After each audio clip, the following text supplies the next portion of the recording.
Hey, everybody, this is Harvey Sluggo Wasserman back for the 167th Green Grassroots Emergency Election Protection Coalition Zoom call. We have we only got 25 people with us, and we are going to cover a great range of stuff today. We're going to talk about the Donald Trump's $400 million judgment against him. I think Trump is going to start to sell body parts, but I don't know if anybody's going to want them. We're going to talk about the Fannie Willis case in Georgia. We'll be joined by Ray McClendon. We have a huge victory to celebrate today. On the front pages of all the newspapers in the country is news of the redistricting in Wisconsin.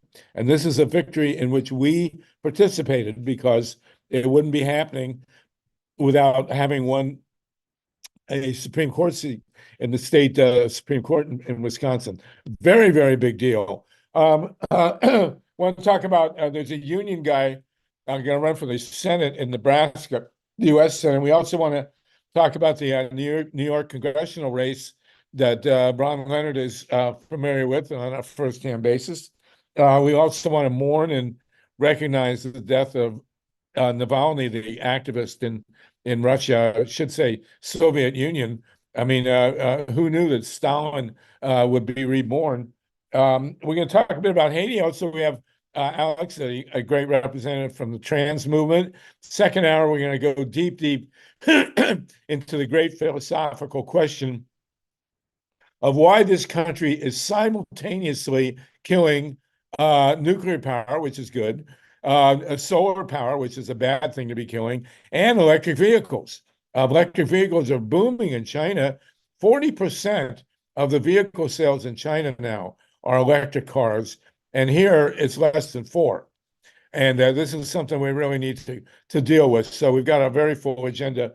As always, I want to start with the great. By the way, next week is going to be completely devoted, and we have Steve, at some point we'll post on the screen the guidebook that we are going to launch next week on grassroots campaigning for 2024. And one of the great forces behind that is Ray McClendon, who's joined us from Atlanta. How you doing, Ray? Good to see you.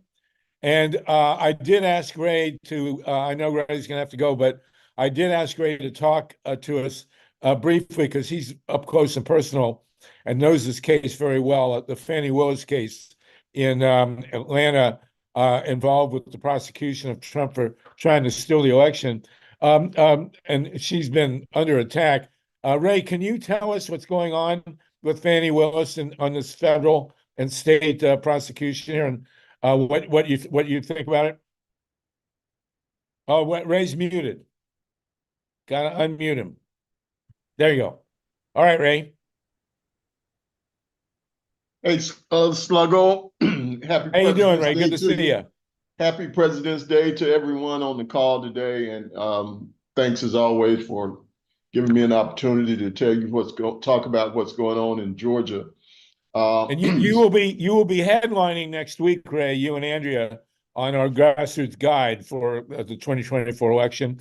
We're getting it out at the end of February, which is pretty good timing. So we're looking forward to that. But today we want to talk about Fannie Willis. So what can you tell us? Yeah, well, it was extraordinary hearing that went on last week over a couple of days at the Fulton County Courthouse related to the voter election interference case that Fannie Willis brought. As most of you know, the background on how this came about, her senior special prosecutor on the case, Nathan Wade, it came out in divorce proceedings that she was alleged to be in a romantic relationship with him. Now, that is not a conflict of interest under Georgia law. So what the attorneys for several of the plaintiffs did was first of all, to try to just put on a smear campaign and make it as salacious as possible. But then they had to try to connect some actual evidence that would lead to a conflict of interest that would get DA Willis thrown off the case. And that related to financial interests and potentially making false statements. So a lot of the salacious things that went on, I really won't get into. But the bottom line is that she did an extraordinary job when she took the stand herself over the objections of the attorneys who were trying to quash her subpoena. And when she took the witness stand, it was electric in the room. There were a number of key Democratic officials, both from around the state of Georgia, as well as from the city of Atlanta. As an example, you had Mayor Andre Dickens of Atlanta was in the audience. Also, former Mayor Shirley Franklin, several state representatives, Democratic state representatives, and a couple of former members who had run for statewide office. So she had a lot of support in the courtroom that day, and she did an extraordinary job of really defining what the case was all about and what it was not about. One of the great lines that came out of the case, out of her testimony, was that she was not the one on trial. It was the actual defendants who tried to steal an election that were on trial, and that they were going into a lot of deeply personal, invasive information, half of which were lies that had nothing to do with what Georgia law requires in order to be kicked off of a case. So again, without getting into all of the salacious stuff about cash and who went on trips and when and all of that, which has nothing to do with whether or not the case was properly presented to both. Remember, this went before a special purpose grand jury as well as a regular grand jury. So it was Fulton County citizens who made these decisions. In Georgia, the Georgia law relates primarily to a conflict around financial interests. They had essentially zero evidence of any kind of financial interest that came out of this. They were trying to go back and forth on who paid for what when they went on some vacations together, but to her credit, she stood her ground in those areas, and essentially they came up with nothing on that. There was some back. Yeah, go ahead. So Fannie Willis is the prosecutor for the state of Georgia. Is that correct? What is her actual title? Fannie Willis. Her name is Fannie. Fannie Willis is the district attorney for Fulton County, which is an elected position. She was elected to that position, and she'll be up for re-election in November. So her job here has been to prosecute the inappropriate or illegal behavior of the Trump campaign during the 2020 election, where Trump did all sorts of stuff that we don't have to elucidate here, but she was very aggressive and very paying attention to the law, and she's an elected official, and the case is very, very serious, and it's about law breaking. It's not about money in this case, though Trump has just lost. I love that Trump was basically fined $400 million, and then the same day brought out a sneaker line where selling shoes for $3.99. He should have just done the exact number as what he was found guilty of, but nonetheless. Well, so I highly recommend. I watched her testimony, and you can get it on YouTube. I don't know if anybody has a link that you could put in the chat. It's not hard. FANIWILLIS. It's about a 5-minute testimony. I've never seen anything more powerful. She was unreal in this testimony. And Ray, were you in the courtroom or Did you watch No, it? no, I was not Anybody in the else? courtroom. I watched it. I watched it live, and you're absolutely right. Right, it was extraordinary. People have now circled the wagons around her. A part of the challenge here was that as a prosecutor, similar to Jack Smith at the federal level, they try to stay out of the press, not respond to uh, uh, frivolous arguments in the public sphere, but speak through their filings in court. This put her at a major disadvantage over the last several weeks as these salacious allegations came out because most people didn't know the law. They didn't know what was factually true, and so there was just a lot of misinformation that was going on. So for her to testify really turned the tide and really got a lot of people behind her in a major way, and it showed just how inept and how specious the arguments were that the defendant's attorneys were trying to bring, and it really showed that they were trying to just impugn her character more than anything else. It was Right. the stark difference. Let me just say this as an example. The way that the defendant's attorneys treated Fonnie Willis, Wade, and Wade's former law partner on when they were on the witness stand, and then you compare it to when former Governor Roy Barnes, who was a Fonnie Willis witness, and the way that they treated him with respect was like they were at a Southern Gentlemen's Club meeting, was just astounding, and it showed the stark difference in the way that they would treat an older white man versus somebody that they thought was out of their place, black woman. How dare she do what she did? Right. And none of what they attacked her for had anything to do with the substance of the case. Correct. And all the headlines, even in the New York Times, have to do accusing her of subverting this case when nothing she did involved anything having to do with the case. And they're not, and she got it exactly right. She said, I'm not on trial here. This is about somebody who tried to steal a presidential election, and you're talking about this garbage. I think it Right. was one of the epic moments in American history because No, this is such an important case, no her question. testimony. So I No would question. strongly recommend everybody look it up. Ray, thank you for that. Really, really Okay, I see you appreciate got a it. couple of And questions. please, yes, go ahead. Mila, Lynn, Dorothy, and Ruth. Oh, thank you.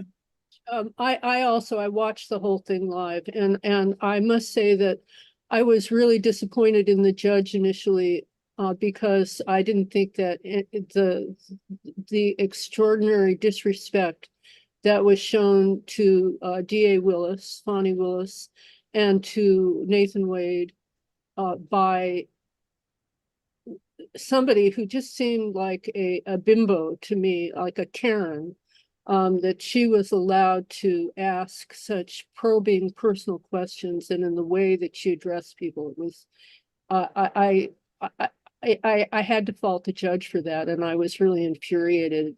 But I'm going to say that DA Willis and her team certainly turned the tables and use the proceedings as an opportunity to let people know about the extraordinary attacks and threats against the DA's life.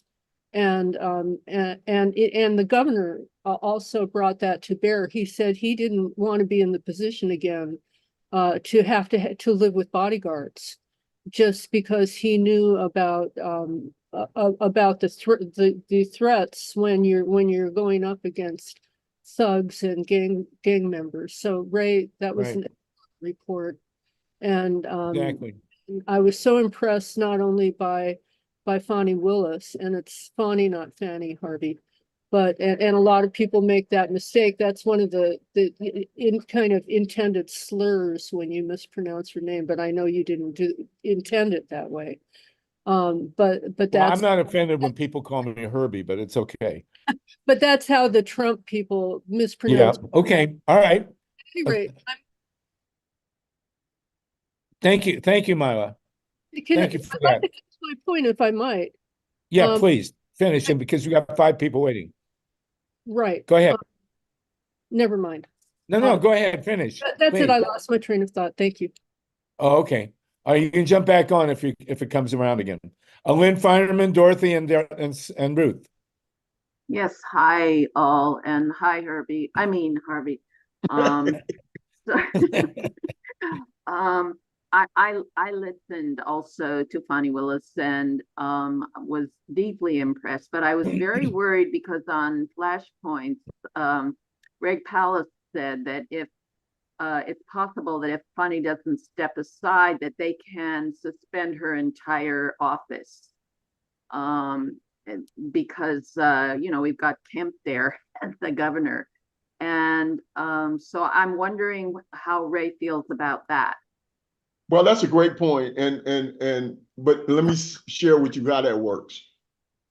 So this is their whole ploy, is to get her disqualified, which then will disqualify her entire office, the DA's office at Fulton County. There's a public district attorney's council in Georgia, and that council would be responsible for identifying a new DA from around the state that would take the case on. Now, that the person that runs that office is a big-time Republican. He has already shown his stripes by not naming a district attorney to review the Burt Jones case. As some of you may recall, Burt Jones, who was then a state senator, was one of the fake electors. And during the grand jury proceedings, he was removed from being under investigation by Willis's office because Willis had been a part of a fundraising activity for the Democratic nominee for lieutenant governor. So she had to recuse herself from that, and this public DA committee is responsible, and they have done nothing in the ensuing 18 months, to give you an example. So we know that if her office is recused, it will go to die a natural death in this public DA statewide committee agency. Wow. Thank you for that. Dorothy, and then Ruth, and then we'll come back to Myla if the train of your thought has arrived in the station, Myla. What I thought was most interesting about what the retired judge said was that he said he wouldn't take the case not just because of the danger to his life, but it didn't pay enough. And the whole big deal was that they were saying that she gave this job to her boyfriend so that he could make money. But in reality, he's making $250 an hour, which is nothing for a lawyer. Lawyers make $500 an hour. So he took it because nobody else would take it. And I thought also it was interesting that her father backed her up on her claims that she kept cash around the house, that it was a black thing, his words. And that's what I thought, because I thought that most minorities want to keep cash because they never know what kind of trouble they're going to get into through no fault of their own. and they might need some cash to get themselves out of whatever trouble they've been placed in. So his testimony is very strong, and he was a well-respected attorney in his own right, who had been to Harvard. Much as I hate Harvard, but it always carries a lot of weight when you've been to Harvard. So I think she did really well. The scary thing is that they could just kill this whole case. I don't know what was on her mind to even. Well, that's what obviously they're looking to do, right? They want to just kill the case. Yes, that's what they but do. but she just could wanna get have her- if she they could get have off, stepped get in, her- she could have stepped aside, and then her office would have kept the case if she would have stepped down. So she could have ensured that Well, the case no, would Dorothy, continue. see, No, it it's not. doesn't- That's not true. No, it doesn't That's work what I that way. heard. If she steps down, it'll be moved from her office, period. She is Wow. the office. Everybody is her agent in her office. So that the case would have to be moved from Fulton County. That's why I brought up the Burt Jones situation. It wasn't like she could say, "Oh, I'll recuse myself and give it to somebody else in my office." It doesn't work that way in Georgia. Okay. You'll be glad to know, Dorothy, that Harvard turned me down both for undergrad and for grad school. So I'm perfect with Harvard. Their law, And that they're was their perfect. laws. Well, I went to Michigan, man. It was a much better school. Ruth Strauss, please. And then Well- Wendy and Mila. Other Ruth, we people can have see your made my roof here. points. Other people Hello? have made my point. Hello? Yeah, okay. Have made my points. I did hear, Ray, I'm glad to hear you clarify that, because I did hear somewhere, on the radio, something, that if she did say take a leave of absence, that the case would stay in her office. But you're saying no, correct? Correct. Well, the other Okay. thing is, just to, add to, she thinks so fast on her feet. I would not want to be in debate club against her. She's just amazing. Her father was super credible, and especially about, her not having had a prior relationship with Wade, which they were trying to trash her about. The other thing was that the governor, this Governor Barnes, that you said people were deferential to, just to show people who don't understand what the South is like. It's not only black, it's not only racially motivated, but this guy Barnes said that the reason he didn't want to take the job was because he had to have bodyguards, because the FBI called him early on in his governorship and said, we following somebody who wants to kill you. And he said, well, why? And they said, because the guy says you're too close to the Jews. So Well, anyway. the other thing with Governor Barnes, again, just a point of history, is, Governor Barnes got rid of the Confederate flag. Right. And you have to remember, Ruth, to your point, that in Atlanta, there's a play on Broadway now about this, that the Klan, when they were done lynching the black people, went out and lynched Leo Frank, a Jewish guy. So there is that connection there. But this is a great discussion. We're going to have to keep rolling here. Wendy Liederman, and then Mila, if you want to come back, please do. Wendy? Thank you, Ruth. Thank you. Hi. So just to kind of play devil's advocate just a little bit, and I'll admit I haven't watched the testimony yet, and I will. This is intriguing, and I'll keep an open mind about it. Just something that's been on the back of my mind with this whole thing is just because, like, over time, I've observed so many different cases, especially in Florida. Wendy, your And internet's then breaking it up. was like There. is this a little better? Yeah. Okay, thank you. So, okay, great, thank you. So I've just noticed over time that when there's been some really important cases, like say just for example, like the gerrymandering in Florida, different things, the people that are supposed to be on the good side, standing up for the people, always blunder something with the procedurally with the court in like such a fashion that's just like, what's really going on here? Like this was doomed to fail and it almost seems like the optics of something is being done to protect Right. justice. And I just noticed with this case, yeah, like I noticed with this case from the start, like maybe the guy is like really really educated, but from what I understand, he doesn't have a huge amount of experience with these types of cases. And even just having like any personal, like any dirt that could have been dug up, like whoever was in charge of this decision to appoint this guy in the first place, when, I mean, couldn't they foresee that there would be all this scrutiny and with such a huge consequence for the result of this case?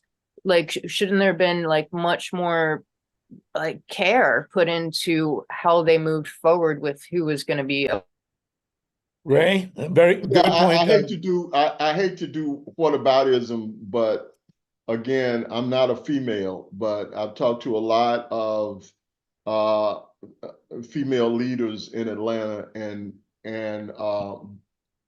they do not believe that the same thing would be occurring if the roles were reversed and this was a male DA that had some kind of relationship with a female in his office. And again, I go back to the fundamental point here. Does she have a character flaw? Is it ethically not the proper thing to do to have had this relationship in the office? Absolutely. But by the same token, we have to recognize that this has nothing to do with the case. And we are spending this much time talking about this against a defendant that has 91 felony counts, Right. has been found of a rape and $500 billion fraud, and people say he shouldn't be disqualified from running for the highest office in the land. But we're spending all of this time because somebody had an affair in their private life that had no impact, proven impact, on the charges that were brought. So I think it's a Absolutely. little bit out of balance in terms of the way that we want to scrutinize to the level of detail. I know one thing, I would never have wanted my situation to be there for my entire personal life to be laid bare like that for whatever, for a situation like that had nothing to do with something that I was involved in. And that's what a lot of people here, especially Black women in the state of Georgia, feel about the unfairness of the way that this is being handled. Well, that's a really important point. I'm really glad. And unlike Donald Trump, this case, this relationship appears to have been consensual. But shouldn't they Oh, have seen absolutely. this coming? I'm sorry to interrupt, Well- but shouldn't they have seen that coming and known that these attacks would be No. apparent? Like I'm asking Ray and Harvey, and Yeah. Go ahead. Again, should she have done it? All things being equal, absolutely not. But should it rise to the level that it has to be laid bare? Her personal life has to be laid bare in an evidentiary hearing, Right. when it has Exactly. nothing to do with what the conflict of interest standards are. But they are getting by Okay. us having to spend this much time on it, they're getting what they want, which is they want to sling mud, see if anything will stick in order to undermine the justice system. He's doing that. Trump is doing that in New York with Engoron. He did it with Kaplan in the. Remember what he did to Kaplan in the E. Jean Carroll case, and tried to create some relationship between Kaplan and the Kaplan, the attorney for E. Jean Carroll, no relation, that they knew each other 30 years ago, and that there was some kind of mentor-protege relationship 30 years ago that should have made him recuse. So Right. this is their playbook. Their playbook Exactly. throughout. He's done the same thing with Chutkan. The only one that he has not attacked has been, and he's done the same thing with Jack Smith. The only person he has not attacked is Eileen Cannon. I'm totally with you, Ray, and I completely agree with everything you're saying, and I agree with the whole point that it shouldn't be out there. But whoever in the bigger bird's eye view of essentially who's running the show, how could they let this happen when they knew their playbook? Well, That's all. I don't But life, wanna argue, I just wanna life make the point. happens. I mean, there's stuff that I've done in my life that looking back on, gee, I wish I hadn't done that right at that point in time. But it doesn't make me a bad Exactly. person or a person who I could logically. I think it was a big forward. mistake, but I can kind of sympathize with her. She's under 24-hour police protection. She can only associate with certain people. The outside world doesn't want to have anything to do with her because Right. they don't want to get it on Trump's radar. Her life was threatened. His life was threatened. So the two of them had their lives threatened. So they might as well, who are you Right. going to hang out with? There's no one to hang out with except people who are involved in the case because everybody else is running for their life. Dorothy, You heard that a guy good Willis. point. You heard the guy You on make an television excellent last point. night on 60 Minutes. He was scared for his life if he wouldn't sign a paper, the false elector paper. He was afraid for his life, his children's life. He said, "What would have happened to me if I was the only one who didn't sign?" And Trump lost. We've and it was actually because had of me. you've actually had Congress people come forward now and say that they didn't want to vote for this and that involving Trump because they didn't want to jeopardize their families. But Right. this So, is the state we're you in gotta here. have a Many closed good points. group of Very people you glad can you hang raised out that. with. We got to get let's out of see, this. Stephen. We got to get out of this topic. So thank you, Yeah, Dorothy. yeah. You made Can your I- point. Okay, Myla, thank Can I you. hold on. Myla, please make your point. And then Steve, and then we're going to move on. And then we'll get Ray, out. this is Okay. really good. This is probably the best discussion anybody's had in the country about this. It's incredibly important. Amila and then Steve, and then we're thank going to you. move on. Thank you. Well, Dorothy keeps brilliantly making most of the points that I wanted to make, but I just want, just for the final word, to say that in my opinion, she did nothing wrong. Nothing. And that her life should not be, it's absolutely improper to this huge invasion of privacy. And I think that we can't second guess her. They were of course going to go after her and try to dig up dirt because that is their playbook, just as Rafe said. Absolutely. But she did nothing wrong. Nothing. And Go ahead, Myla. I think, thank you, Wendy, for raising it. It's very important. I mean, if Yeah. they're going to, when you're in a What I'm case saying. like this, if they're going to find something, they're always going to find Exactly. something, right? Exactly. And I'm not saying, and I just want to clear Okay, that okay. I'm not saying she did anything wrong. I'm saying that the whole party that is interested in prosecuting Donald Trump should have been more careful. That's my point. I'm Okay. not disagreeing with anyone here. Thank you. Okay. All right, Steve Goldsmith, thank you for that. Steve, and then we're going to move on.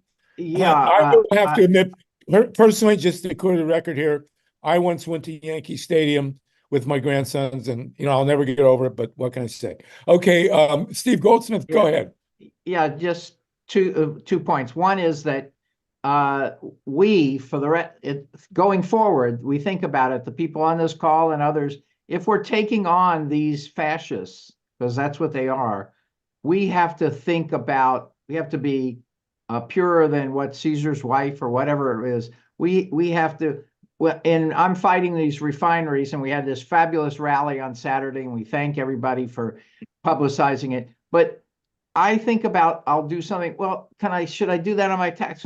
These oil companies will dig into whatever I do, because if we're fighting them, we have to be prepared for the worst. We Right. have to think about, and it's understandable, but they probably should have thought, well, they're going to come after us and they're going to attack us for this. So we have to make sacrifices all the time if we're going to fight this system.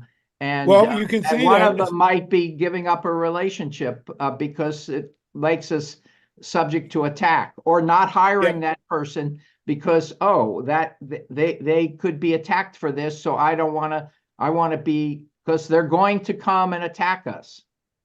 Well, you're right. You're right about that. On the other hand, if you give up your life, you're going to lose. You've already lost, as Dorothy's pointed out and Ray's pointed out. On the one hand, if you tiptoe around everything, they win, and they're going to find something anyway.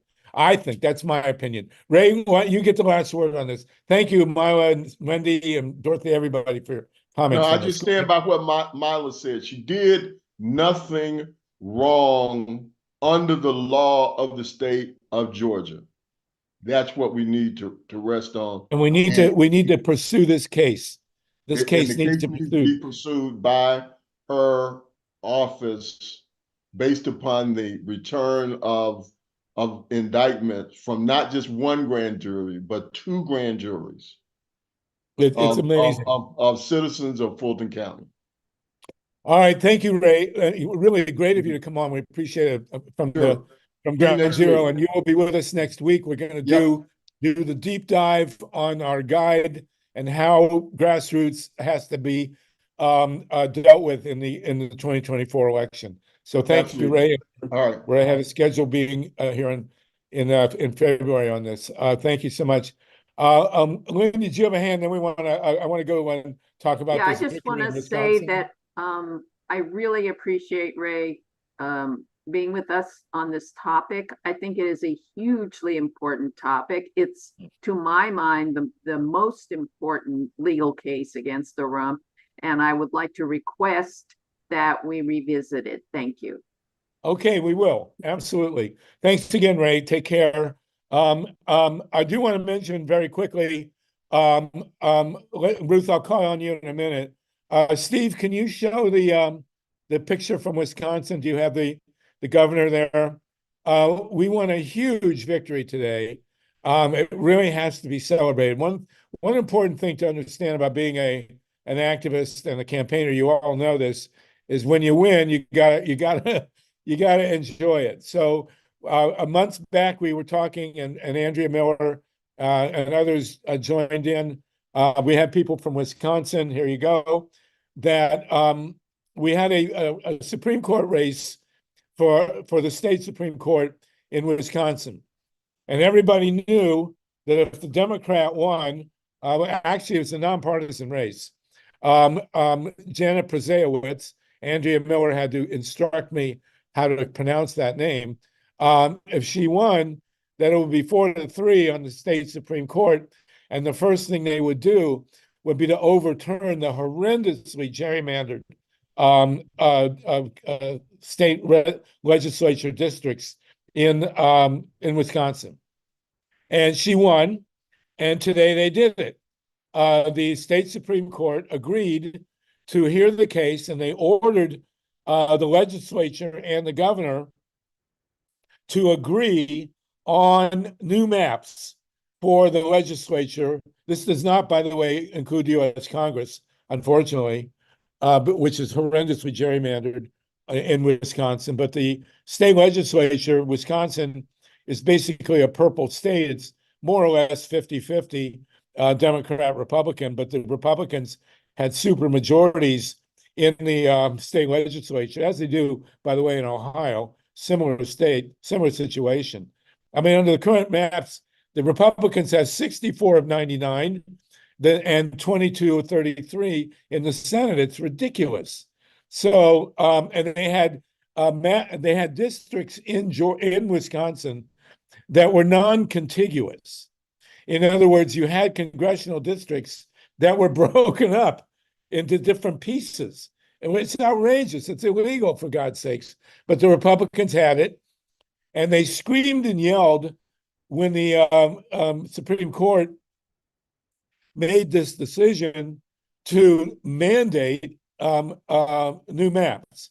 Now, when the Supreme Court in Ohio mandated new maps, the legislature just flat out ignored them.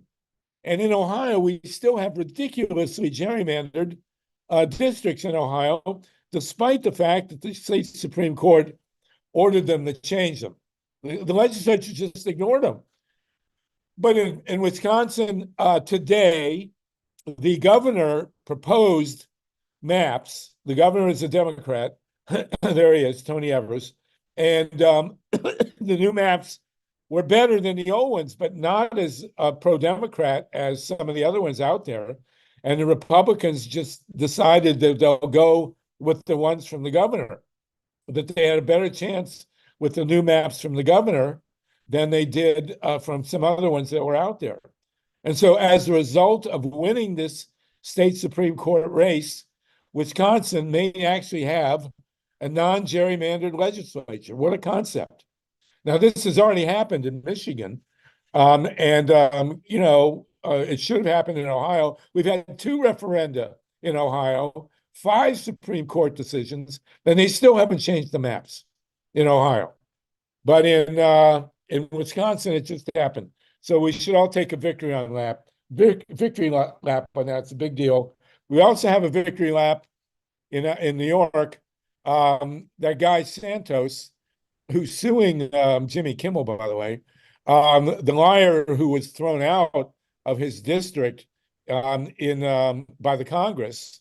That race today or last week went to the Democrats, and Ron Leonard, who's from that district, credited that victory to Andrea Miller, or at least in part to her grassroots organizing.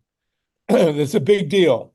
And actually, that victory for the Democrats may throw control of the House into limbo.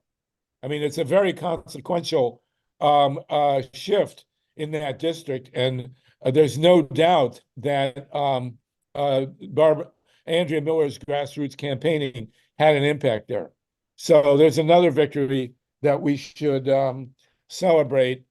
And furthermore, I just read in the Times today, this is a long shot, but a guy who led a major strike, a major union leader in Nebraska, has declared to run for the U.S. Senate.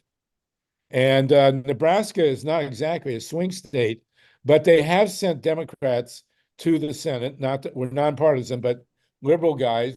Some of the Senate Republicans from Nebraska, by the way, have not been too bad. But this guy, who should have some serious clout, is going to give it a shot. It'll make the Nebraska Senate race at least somewhat interesting. So that's another piece of good news that's with us.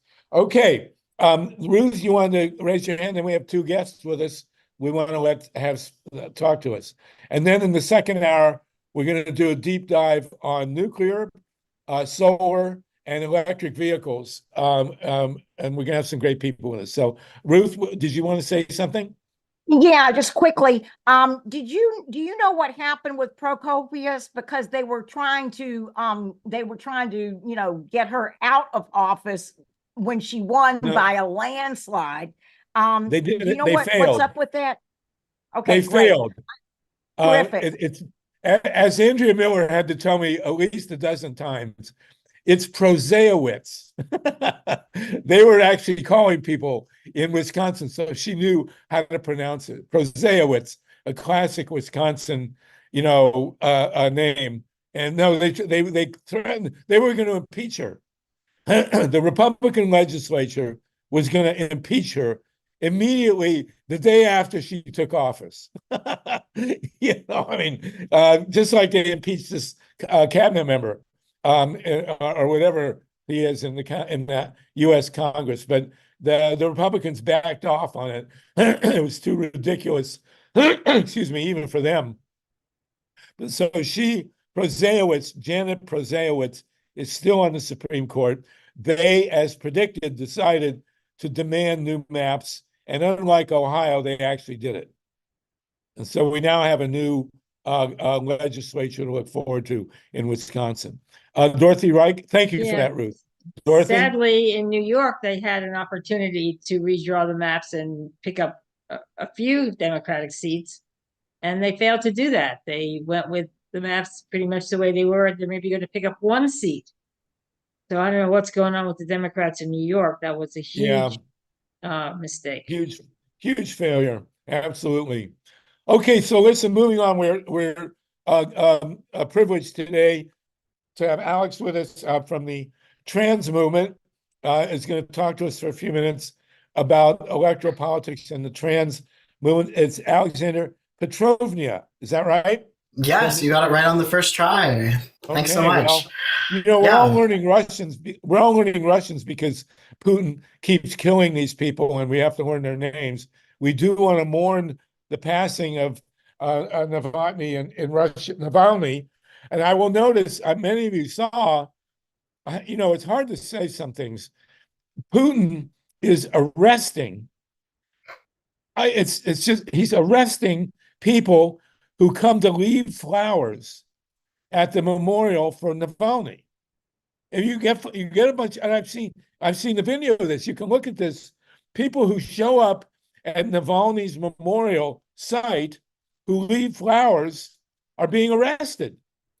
I mean, come on. This is Donald Trump's, joined at the hip guy. This is Donald Trump's godfather, Putin. I mean, he's starting to make Stalin look like a liberal here. But anyway, so Alexander, tell us about your group and what you're doing and heading into the election. And then we're going to talk to Rosedany Cadet. I probably butchered that name, about Haiti. But go ahead, Alexander. Tell us, please. Yes. How much time do I have? Just so I know. Do 5 minutes, please. 5 minutes. Wow. Yes, okay.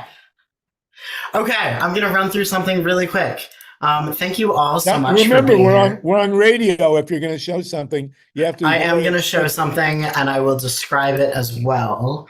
Okay. Give me 1 second for me to actually share my screen. While you do that, I want to welcome Dennis Bernstein, the host of Flashpoints, with us today. Glad to have you, Dennis. Anna Georgie from Western Mass. Good to have you. Go ahead, Alexander. Yes.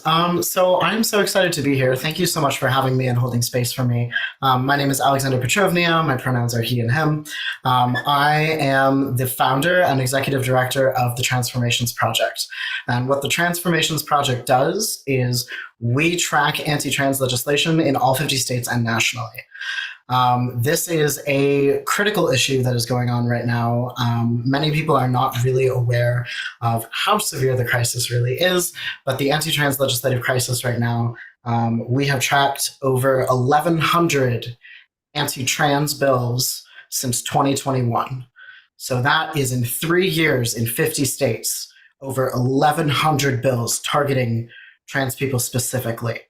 And that's absurd because trans people, frankly, are not having that much of an outsized impact on the world. This is a panic, right? That is being manufactured. So I had a whole bunch of stuff to go through. That's me. I had a whole bunch of stuff to go through, but I'm going to get to the juicy bits. So, anti-trans legislation, that's what we do. We have tracked over 300 anti-trans bills in 2024 alone, and it is February 19th. Again, only 50 states, less than 2 months. We're seeing a huge amount of energy being put into attacking this community, and we are really not seeing a ton of energy being put into protecting this community. And the trans community can be really... the trans community, many people seem to think is a boutique issue or an issue that can be written off. However, I will draw the alignment that trans issues are inherently gender justice issues and trans issues are inherently bodily autonomy issues. We have seen a huge number of different kinds of bills. You may be aware of bathroom bans, schooling bans, forced outing, misgendering, sports bans, healthcare bans. We're also seeing a huge push right now for what we call trans erasure bills, which are basically bills that make it illegal to have your documentation reflect your actual situation, which can be really dangerous, actually. Many people who present in one way and their documentation shows another gender can actually be attacked or harassed based on that.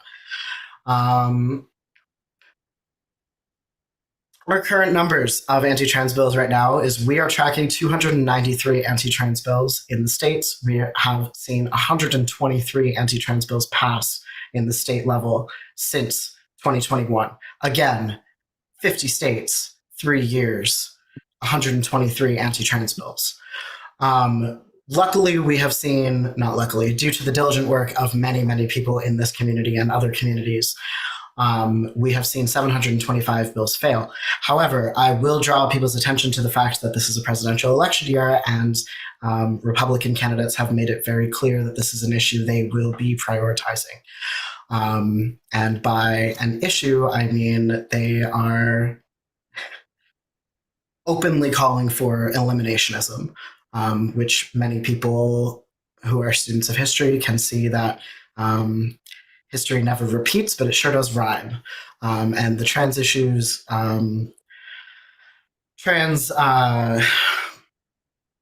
the extremification of opinions on trans people just trying to live their lives is definitely an example of that. This is where anti-trans legislation has been appearing in 2024 so far. Feel free to look and see your state. I live in Missouri right now, which is an interesting place to be. We have 47 anti-trans bills active right now. I do want to be cognizant that I have 5 minutes. This is basically showing the anti-trans legislation as it's proliferated over time. So we are seeing that this is not only an emergent issue, but this is an issue that's not going away. This is an issue that is increasing year after year after year, and the pressure is just building. This is more, I have so much data to show you all. So what we do is we have a database that has every anti-trans bill that's been introduced since 2021 in all 50 states and nationally. A lot of the things that we do differently than a lot of other trackers out there is that we have a plain language description of every single bill in our database written by human people who actually read the bill. We also give you which representatives to contact for each bill, sponsorship information, voting records, as well as contact information for all representatives in our database.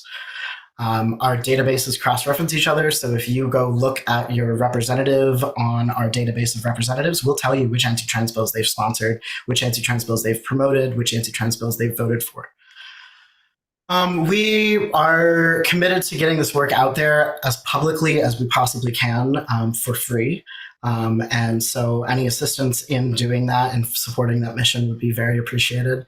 One of the things that I'd just like to highlight is that we're actually syndicated with Them Magazine, which is a popular LGBTQ publication. And they actually publish updates from us every single week during the legislative session of what's going on.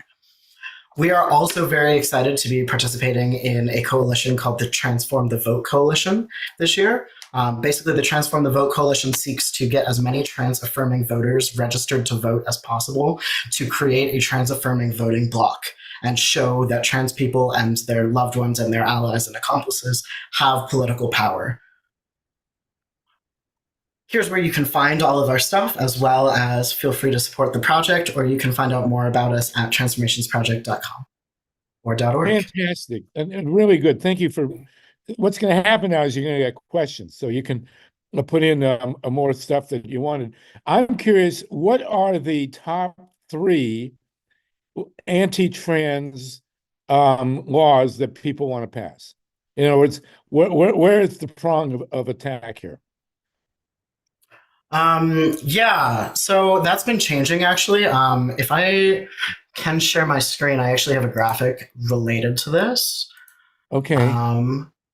And I will point out that, as you probably know, we've discussed this, the Ohio legislature passed a brutal anti-trans bill.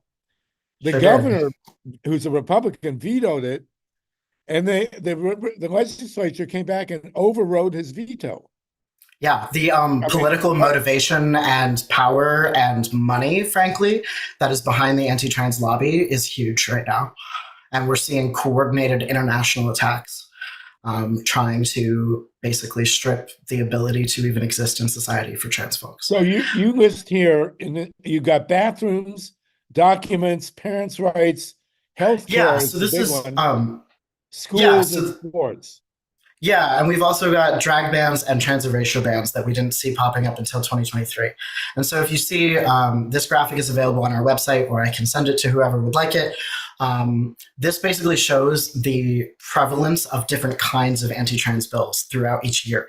So you can see they really started with the sports bans, frankly, because it's an easy way to convince people who don't realize how dangerous those kind of legislation is to buy in. If you just say, oh, we're going to not let them play sports, like that doesn't sound so bad. And then they've been upping the ante. Right now, we're really seeing a lot of healthcare bans, which are ones that concern me the most because people live and die based on the ability to access this necessary healthcare. We are also seeing a lot of bans regarding document change, which concerns me immensely because if you can't get your documents updated, you legally cannot exist in many ways. And another one that we're really seeing is censorship bans, which are a really broad category that basically seeks to define anything LGBTQ as unsuitable for children, which for those familiar with history and rhetoric, that's a really bad path to be going down. So that would be probably my top three right now. And what is trans erasure? Can you tell us what trans erasure is? Yeah, trans erasure is what we call bills that seek to make it so that trans people can't get documentation. So a lot of the trans erasure bills will say they'll make it illegal to put a non-binary gender marker on a driver's license, for instance.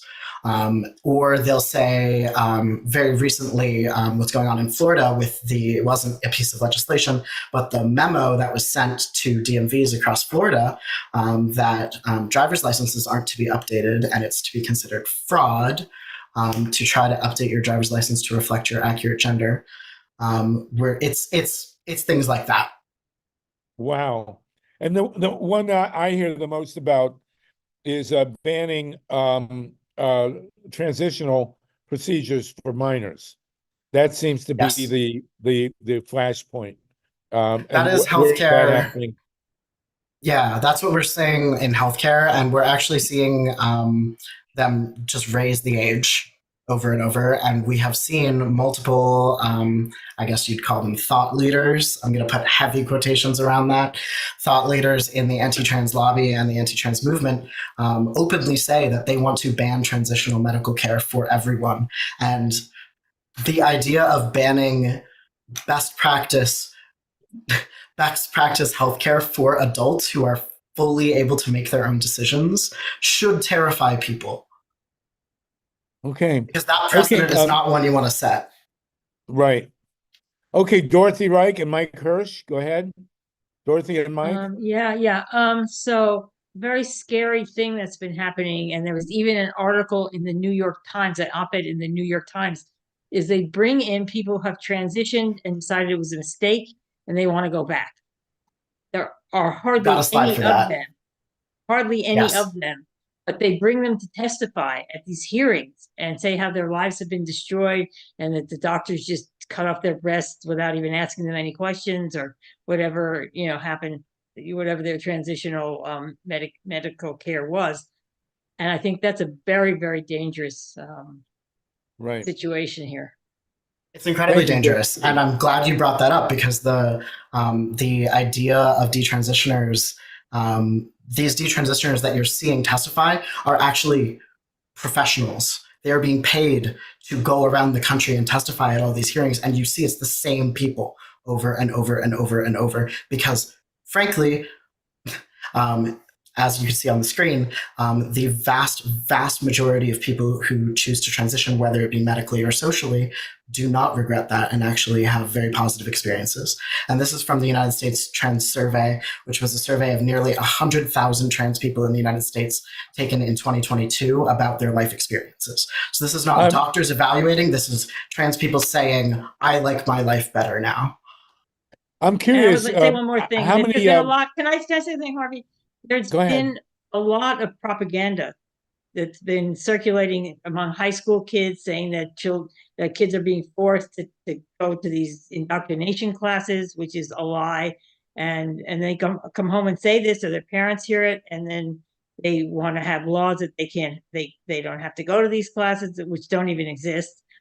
I would suggest that people listen, if you haven't yet, to a podcast called Grapevine.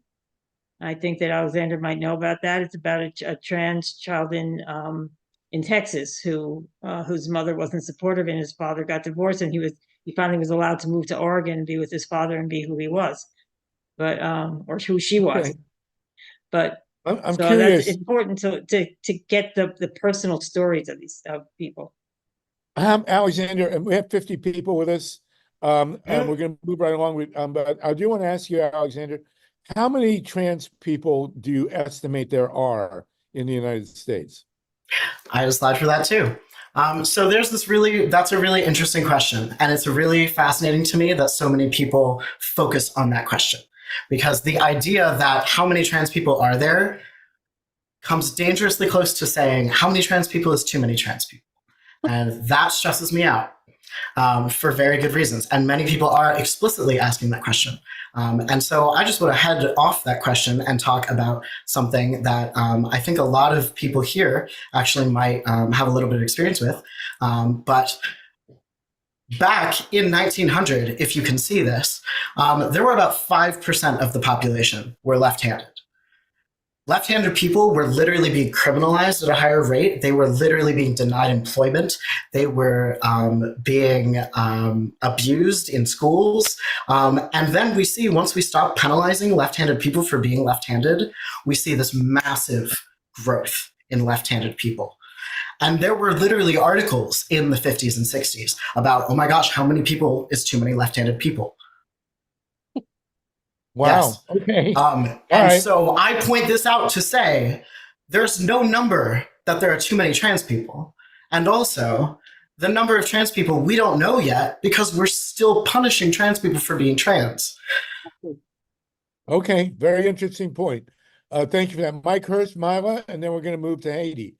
Go ahead, Mike. I want to thank you, Alex, for a great presentation. And I'm really impressed by how upbeat you are, considering that we're really at the precipice of a Holocaust. And people will say, oh, Mike, you're exaggerating. This is exactly how the Third Reich started. The Florida is already issuing what amounts to pink triangles for LGBTQ people. And that's exactly what the Nazis did before they started rounding up LGBTQ people and exterminating them. And I know that, you know, Dorothy, you made some really great points about what's going on. And I think that the real importance of the point that Dorothy made is it's like that that chilling poem. First they came for the socialists. Well, they're coming for trans people and gay people now. But we've seen how this plays out. In one state, they passed a very punitive anti-trans bill, and immediately they started using some of the assumptions about bodily autonomy and people being able to access medical care to go after the right of abortion. They immediately went to that. And keep in mind, whether there are a lot of trans people, whether there aren't that many trans people, this really isn't about trans people. This is about a fascistic project to rile people up and scare them that their children are being transed and they're, you know, being read stories by drag queens and a bunch of other things. That's the Trojan horse. The real point of this project, it's very well funded by the same right-wingers who opposed gay marriage, who finally were able to get rid of Roe v. Wade by bribing Supreme Court justices. This has been a decades-long project to roll back the rights that we've taken for granted for a lot of years. And they're coming for women's rights. They're coming for the environment. They're coming for union rights. And this whole thing about trans people, that's the canary in the coal mine. They're going after trans people because they figure they can confuse people and get well-meaning people who have concerns that some gigantic man is going to claim to be trans and beat their daughter up in a lacrosse match or field hockey. That's not what this is about. Let's be very, very clear. And Dorothy made this point very, very clear. This is part of a very well-funded, nefarious project by Focus on the Family and a whole bunch of other groups that claim that they're for the family. And really, they're the worst extremists. Some of them, like Matt Walsh, is an admitted theocratic fascist. Admitted. And that's in his bio on his social media. He is a proud theocratic fascist. And it's Okay. not, and it's not like it's any kind of a surprise. If you listen to him for 3 minutes, you can tell this man is a very dangerous rabble rouser. And I want to just close with this. There are bomb threats being made. There are people being stabbed and beaten to death because there's like libs of TikTok, these other influencers, they're called, who are basically stochastic terrorists. They are inciting violence with impunity. And people don't know about this.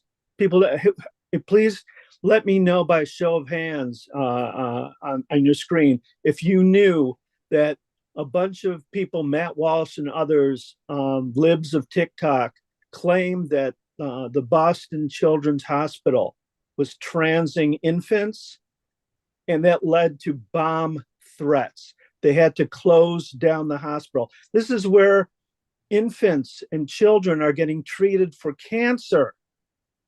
And these people were not directly themselves, but they were inciting their even more maniacal fans to call in bomb threats.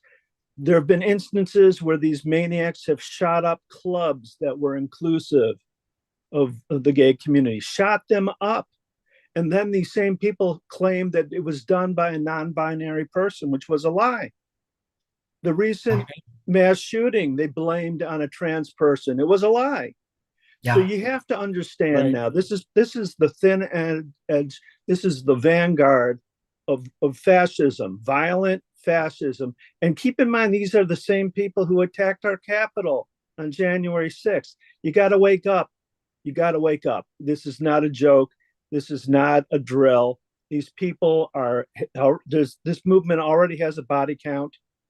They don't care about democracy. They hate inclusion, and they're coming for all of us. So please take this very seriously. Thank you. Thank you, Mike. Thank you, no, Mike. seriously, thank you for saying that. I really appreciate especially the comment about me being upbeat, because it is very hard to be upbeat right now. I know people who are fleeing and who have died already, and it's not stopping here. No, it's not. Absolutely. Myla, then we're going to wrap. I do want to welcome Tim and Kevin, who are going to give us a deep dive into the nuclear and other energy issues in a few minutes. Myla Reeson, did you want to say something here? Let me just say that Mike Hirsch has somebody's making a lot of typing noise that's coming through. At any rate, Mike Hirsch has just eloquently exhausted every single talking point and question that I had, and then some. So I'm not going to repeat. I can't. Hard hack to follow. And I just want to thank you, Alexander. And I hope that that we'll see you again soon here. That's all. Great. Thank you. Thank you both. And thank you for that. We are going to move on in a second. Alex, you've been a really great presenter. I hope you'll come back. We have 50 people with us. Lynn and then David, and then we're going to move to Haiti for a short presentation, and then we'll go with Kevin and Tim to go into the energy issues, and then we're going to talk about our guidebook. So we will have you back, Alexander. Thank you so much. Go ahead very quickly, Lynn and David. And Eric. Alexander. And then very quickly. Go ahead. Alexander, thank you for your presentation. I wanted to ask you if you all have been working with the Republican Midwest guy who was the father of the Becoming Nicole girl, who became a girl from being a boy. I was just completely amazed by that book and extraordinarily moved. And I wonder, her father was totally in her corner, and he could be a real asset, because he's a Republican and because he's Midwestern, so I just thought I would suggest that. Thank you for that suggestion. Okay. Thank you, Lynn. Very good. We appreciate that. David Antos, Eric Lazarus, and then we're going to move on. Hi, thank you so much, Alexander, for being here. I think one thing that gets overlooked sometimes in these discussions is the presence of intersex people. intersex people. I'm sure you've heard this statistic before from Amnesty International, that there are as many intersex people in the world as there are people with red hair. That's a lot of people. And they're walking around among us. We don't know who they are, but they are excluded. They are excluded in a binary world. And as are many people, I have a transgender child who is afraid to go out. And we live in Chicago. She's afraid to go out because she's tall. She doesn't present all that femininely. And you know, we live in a metropolitan area, and she is isolated in that area. And I could go on, but thank you so much for being here. Thanks Thank very you. much. Thank you, David. Thank you. All right, I Eric will point Rasmus, out that we go out of our way to collaborate with intersex organizations and recognize trans and intersex solidarity as one of our core tenets. Excellent. Thank Great. you. Thank you. Eric, you'll be the last, and then we're going to move to Haiti here. Can briefly talk about how the right uses anti-trans activities to build their own power to accomplish other things that themselves probably don't have anything to do with trans people. Like, it seems like it's more of an organizing strategy than it is that they actually give a hoot about trans people. It seems kind of obviously manipulation. If you have anything to say about that, some insight, I'd love to hear it. Thanks so much. Yeah, I really appreciate that observation because it really is scapegoating. It's scapegoating and it's pointing and saying, instead of saying, if someone is governing badly, it's a tale as old as time, right? That you point at whoever is already disliked and you say, I'm not governing badly, they're the problem. And it's exactly that. Exactly right. Thank you, Eric. Thank you Sluggo, I just wanted to add one thing. Eric, that's a great point that you made. As a matter of fact, just a few decades ago, leading evangelicals like Pat Robertson and a lot of lesser known far right-wing Christians publicly said they had no position on trans issues. They said things like, it's between an individual and their doctor. They should get the medical care they want. We have no position on that. There's no biblical prohibition on it. This is all a strategy that came out when the right wing lost on gay marriage that they used to raise a lot of money on. And they flipped over to this after focus group testing it and realizing that this is a terrific Trojan horse. A great way to go after abortion rights, women's rights, contraception, and all kinds of other freedoms. And thank you for indulging me, Sluggo. Thank you. Thank you for that. And thank you, Alex. We'll have you back. We have Rose Daney, cadet, waiting. I've also invited Kevin Camps and Tim Judson. Can you guys, Kevin, I see you're standing outside. Can you give us a little more time, or do you need to go? Because you're good? Okay, Rose Daney, if you could give us 5 minutes on your work in Haiti, we'd appreciate it. And then we're going to go to energy. If you'll introduce yourself, please. We're very glad to have you, very honored. And we want to hear what you've got to say.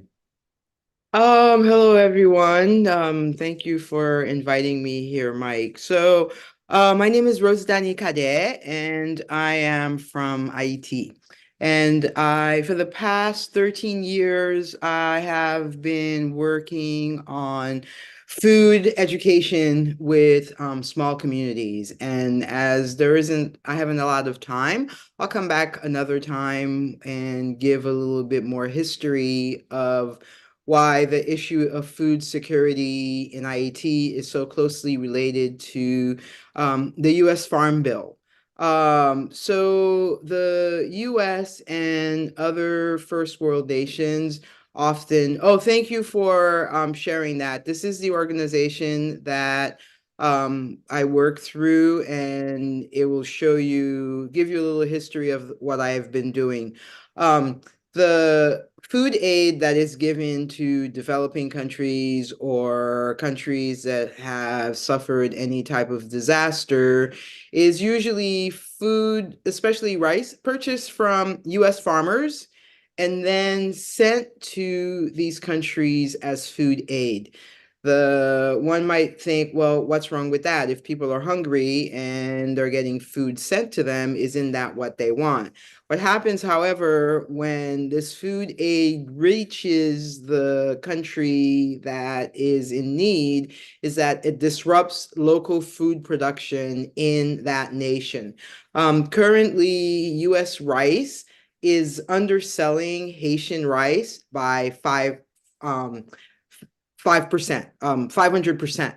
So if a family has 8 people in their family that they need to feed, they're going to buy the American rice because of the value of it monetarily. So that demotivates the local Haitian farmer to grow the rice because they can't sell it. Oh, the other issue with food commodities coming from the United States and going to IET is that often the food that is sold is not what the people actually needs. For example, cornmeal and sorghum are constantly being shipped to IET and being sold, but yet that's not really a healthy balance. Currently, there's a huge violence going on in IET, and there are multiple reasons for this violence. But imagine if an entire nation where 80%, I think the UN has for the past months or so has determined that about 80% of the Haitian population is suffering severe food insecurity. However, there is food in the country, but the people can't afford to purchase it. There's also a lot of violence going, and the guns that are being used to fuel that violence, to arm that violence, those guns are coming from the United States. But that's a whole other issue. So we'll go back to the Farm Bill. So there are currently in the new Farm Bill, there are, I'm going to put a link for this new Farm Bill in the chat, and I hope I can do that. But there are those who are calling to have there are those who are calling to change the way that food aid is being given to countries like Haiti, the Philippines, countries in Africa, where rather than being given the commodity itself, that those who are living in the country are given vouchers that can then be used locally to purchase local goods. Of course, there's a big fight back from those who are benefiting. So American rice that is shipped to IET is to be shipped through US registered ships. Thereby again profiting the US companies and not the Haitian people. So the new Farm Bill would change this policy, and Haitians and others who are receiving food aid. Also, the food aid part of the Farm Bill, it is illegal for aid to be sent to countries unless it's for the money to be sent to the countries unless it's for emergencies. And so that would be said that the said country had limited capacity to store food, grain, and fear imports would eventually discourage local food production. So using locally grown food instead, but this isn't allowed under the rules that govern the US food aid for non-emergency situations, because the food aid that is currently being sent to IET is considered non-emergency. However, since this country has been locked down in different parts due to the violence and food not being able to get from the countryside to the city, it is a food emergency for the Haitians who are living there. I know my time is up to present, and I do see some hands up. I'd like to have time to answer those questions and would love to come back at another time when we can delve into this more deeply. Well, you speak beautifully, and we're really glad to have you. And this is not an issue that's being dealt with, and it should be. Dorothy, and then Dennis.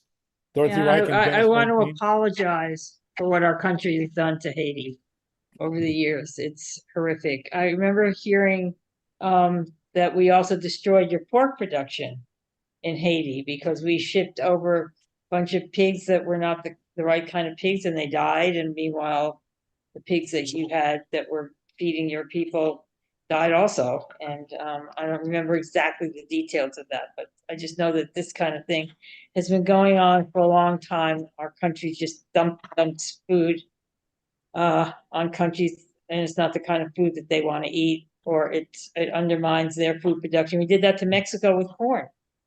And then we wonder why all the Mexican farmers are at our borders trying to get in. Um, that is a wonderful point, Dorothy. So the pig issue, it was actually the American government went to Haiti and to the Dominican Republic and eliminated the native pigs because it was during the height of they were afraid that swine flu fever, and so the local pigs were eliminated. And then the US government promised that they would restock both nations with the larger European sow. They replenished the Dominican side, but took many years for them to replenish our side. And that pig wasn't accustomed to eating what was available in our country. And so that the pig at that time, and still is for many peasant farmers, it's like their bank account. And being able to grow and raise the pigs to sell for meat or for others to raise was one way that Haitians were able to have food security, which was destroyed by the US. And this was around in the 50s. Okay, Dennis Bernstein, are you still with us, Dennis? Thank you, Dorothy, for that. Dennis, unmute. Let's get you unmuted here. I think I'm here. Can you hear me? Yeah, you're here. This is Dennis Bernstein, host of the Flashpoints radio show. Thanks, and really appreciate the information on Haiti. I just want to make this marker deep in the sand that we are coming on the 20th anniversary of the U.S. kidnapping of the duly elected president of Haiti, Jean-Bertrand Aristide. They kidnapped him purposely on a leap year because it wouldn't be the exact next year wouldn't be the marker for when they kidnapped him. They took him out on leap year in 2004, and it was the latest round in the United States government's fear to allow the Haitian people to have the right to self-determination. It's disgusting. The arming of these death squads that are being brought back into the country in the United States are a part of the violence we're seeing now. And the United States, once again, when it always gets to this point, they occupy Haiti. So it would have already been occupied again, but the Kenyan government Supreme Court has refused to allow the soldiers from the UN to occupy under orders, I'm going to say, informally, of the United States government. Again, it's horrific, and we're all never going to forget the kidnapping of the president of Haiti and the kind of suffering we're seeing now that it has led to. And that was only round 4 or 5. The United States government has been doing it and undermining Haiti and the people's deep belief in self-determination for many years. Again, I thank the guest. It's actually, Dennis, it's actually 220 years. The Haitian Revolution was around 1803, I believe, 1804. 1804. Yeah, yeah. And I should say we won our independence in 1804. The revolution took 91 years. So right. I think that's an issue. And thank you very much, Dennis, for pointing out some of those facts. And yes, the many times that the United States has occupied our side of the island. And there are numerous reasons why that happens. And there are the immigration policies also that are affecting our country, where known criminals are being deported from the United States and being returned to Haiti in a moment when the country is already experiencing a lot of violence, upheaval. So it's just sort of adding, throwing gasoline onto the fire. Right. Can I And I'll just point add one- out that, oh, go ahead, Dennis, and then we'll Yeah, I finish just up. want to add one more personal fact. As a journalist, I went back to Haiti. I went to Haiti with Aristide in 1994, and I had a chance at that time, as he returned, to see the extraordinary support he had on the ground. We marched through Cité Soleil by the thousands, and President Aristide had no security, no guards, needed nobody to protect him other than when there were those 3 or 4, or I don't know how many assassination attempts sponsored by the United States or its supporters to get rid of him. But in 1994, you could not believe some of the so-called poorest people in the world locked arms with their president. And again, the United States government couldn't stand it, and occupation was in the cards. Thank you. Let me very point out that when the revolution won in Haiti after all those years, the United States government refused to recognize the Haitian government because it was a revolution carried out by people of color, and the slave owners in the United States were terrified that it was going to spread. It was not until 1863, in the middle of the American Civil War, that Abraham Lincoln actually formally recognized Right. the government there. And I will also very quickly point out that the Haitian Revolution was responsible actually for the Louisiana Purchase, because the Napoleon sent troops to Haiti to put down the revolution. He was then going to send them to, he assumed it would take a day or two, and then he was going to send them to Louisiana to keep the West as French territory. But Toussaint Louverture defeated the French, and they never got to New Orleans, and that's how Jefferson was able to purchase the Western United States. So, Rosadani, we will have you back, please. Thank you. Thank you. Dorothy, you. did you want Thank to throw in a Just last wanna, question? And then we're going to go to Uh, Kevin and point Tim. out that, first of all, that the Haitians have just recently finished paying reparations Right. for their own bodies. Because when the French lost their slaves, Right. the Haitians had to pay them back for the slaves, which were the actual Haitians themselves. So they had to ransom themselves from France and from the United States. The reason it seems that Aristide was taken out was because he tried to raise the wages of the factory workers a few cents, and the Clinton administration couldn't deal with that. They wanted, Right. so they got him out, and twice, I think. So our country is just so complicit in the cholera epidemic caused by the last round of UN peacekeepers. So Well, I hope we want to thank you.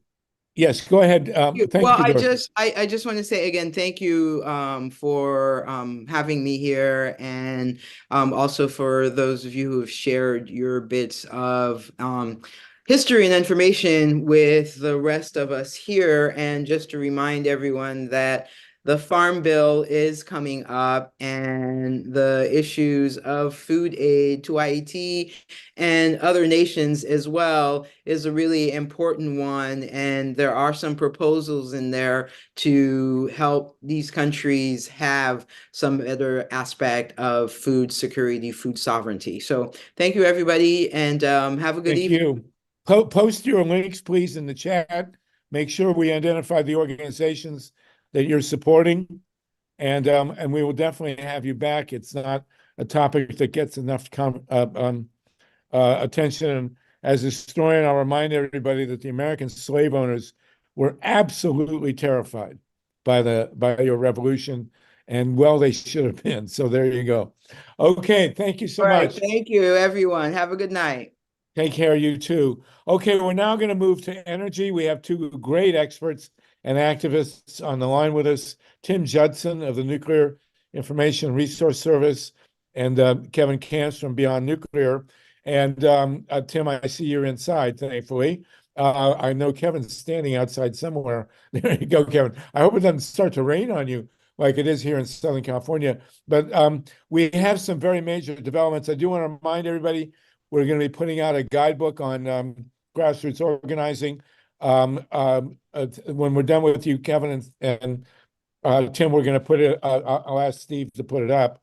But we've had some major developments now in nuclear power, especially, and also, we're in the simultaneous situation here where nuclear power is clearly dying, and despite their best efforts, but they're attacking solar now in a really effective way, and they're attacking electric vehicles.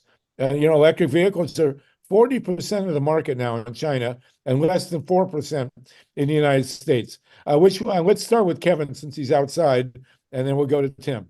Go ahead, Kevin. Tell us what's happening, especially at Palisades and with this ridiculous company, Holtec. Sure. Hey, everybody. My name is Kevin Camps, and I work at Beyond Nuclear. I'm originally from Michigan and had a eye on Palisades nuclear power plant for a long time. Unfortunately, there's a proposal right now to restart the closed Palisades reactor. It's more than a half century old. It would cost $4.5 billion plus of taxpayer money, ratepayer money to do so. It's extremely high risk to do so. It was a very high risk reactor before it permanently shut down 2 years ago now. And an interesting connection to what Harvey just raised is, there's a real push on in Michigan by the governor and others to establish an electric vehicle industry in Michigan to transition the fossil fuel vehicle industry and try to make those union jobs. But the problem is that a part of the vision now is this zombie reactor. And in addition to the restart at Palisades, there's also proposed small modular reactors by Holtec. They keep changing their plans, but the current plan for the past couple months now has been 2 small modular reactors of 300 megawatts electric each at the Palisades site. So that would be a total of 3 reactors. And just to point out that would be both extreme ends of the risk spectrum on nuclear safety. You'd have the breakdown phase at the zombie reactor, which would be quite severe. You would have the break-in phase risks at the 2 brand new small modular reactors. And just keep in mind that 3 Mile Island Unit 2 and Chernobyl Unit 4 were essentially brand new reactors when they had their disasters. So that's Palisades. Its sibling site at Big Rock Point, also owned by Holtec, is also being targeted for small modular reactors. And just, in a nutshell, Holtec has let it be known in a secret application to the Department of Energy in 2022 for money, lots of money, that actually the reason that it's really taking over these sites for decommissioning purposes of closed reactors is to bank those sites for small modular reactor development. So they've dared to raise the trial balloon at Oyster Creek, New Jersey, the sites in Michigan I named. Where they've not dared to raise it out loud yet are places like Indian Point, New York, Pilgrim, Massachusetts. But if the stars were to align politically, if the movements were to go away, which is not going to happen, they could well go for those sites as well. And I'd just like to, wrap up this Holtec discussion by pointing out, some recent news. The Massachusetts Attorney General just days ago filed a lawsuit against Holtec for asbestos violations at the Pilgrim site. This comes a couple weeks after the Attorney General of New Jersey first announced a $5 million fine against Holtec for lying under oath on an application form for a state tax break. This was the second lie on the same program. And regarding that first lie, in which Holtec got $260 million in state tax breaks, the AG just days after the $5 million fine announcement, also announced that there's going to be an appeal to the New Jersey Supreme Court to try to claw back the $260 million that were ill-gotten through a lie under oath on the application form. This is just the recent corruption scandal news from Holtec. If there's time, I'd like to talk some more after Tim about the breaking news in Ohio, where another round of now state charges against the top executives who got fired some years ago at First Energy Nuclear regarding the bribery for bailout scandal, House Bill 6. In addition to First Energy Nuclear officials facing state indictments, felony indictments, another round of indictments, state indictments, announced against the former Public Utilities Commission of Ohio chairman, Sam Randazzo, on top of federal charges that he was already facing. And there has been a number of convictions. One was the state legislature House of Representatives speaker. His name is Larry Householder. He got 20 years for this scandal. And one of his co-conspirators, a former GOP chair of Ohio, got 5 years in prison.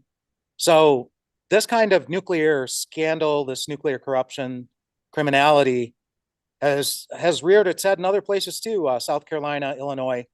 But I'll just stop for now.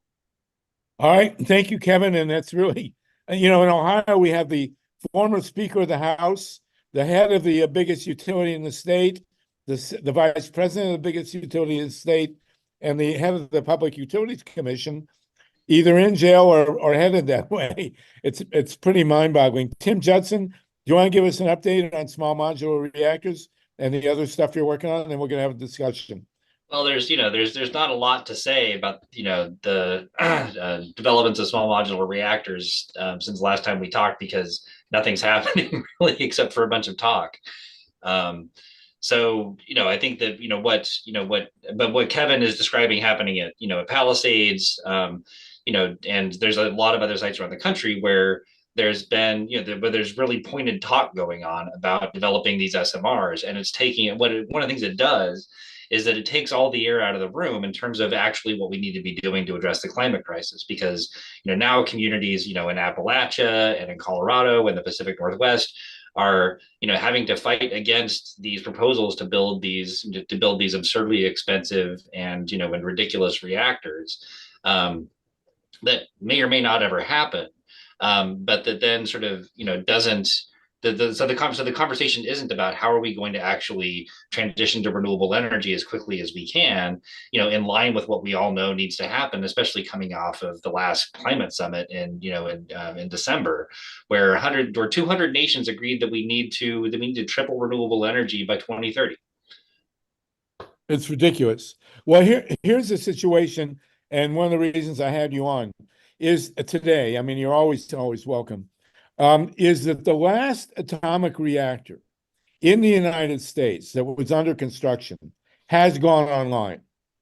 Or at least it's gone critical, more or less. It keeps bouncing back and forth. But the Vogtle reactor in Georgia, which was originally the two reactors were supposed to come in around 2015 at around $15 billion, 17. They've now come in 7 years late, and they're around $35 to $40 billion. They're, $25 billion over original budget. So, but the point is, there are no more big reactors under construction in the United States. This is the last one. And basically anywhere outside of China and Russia.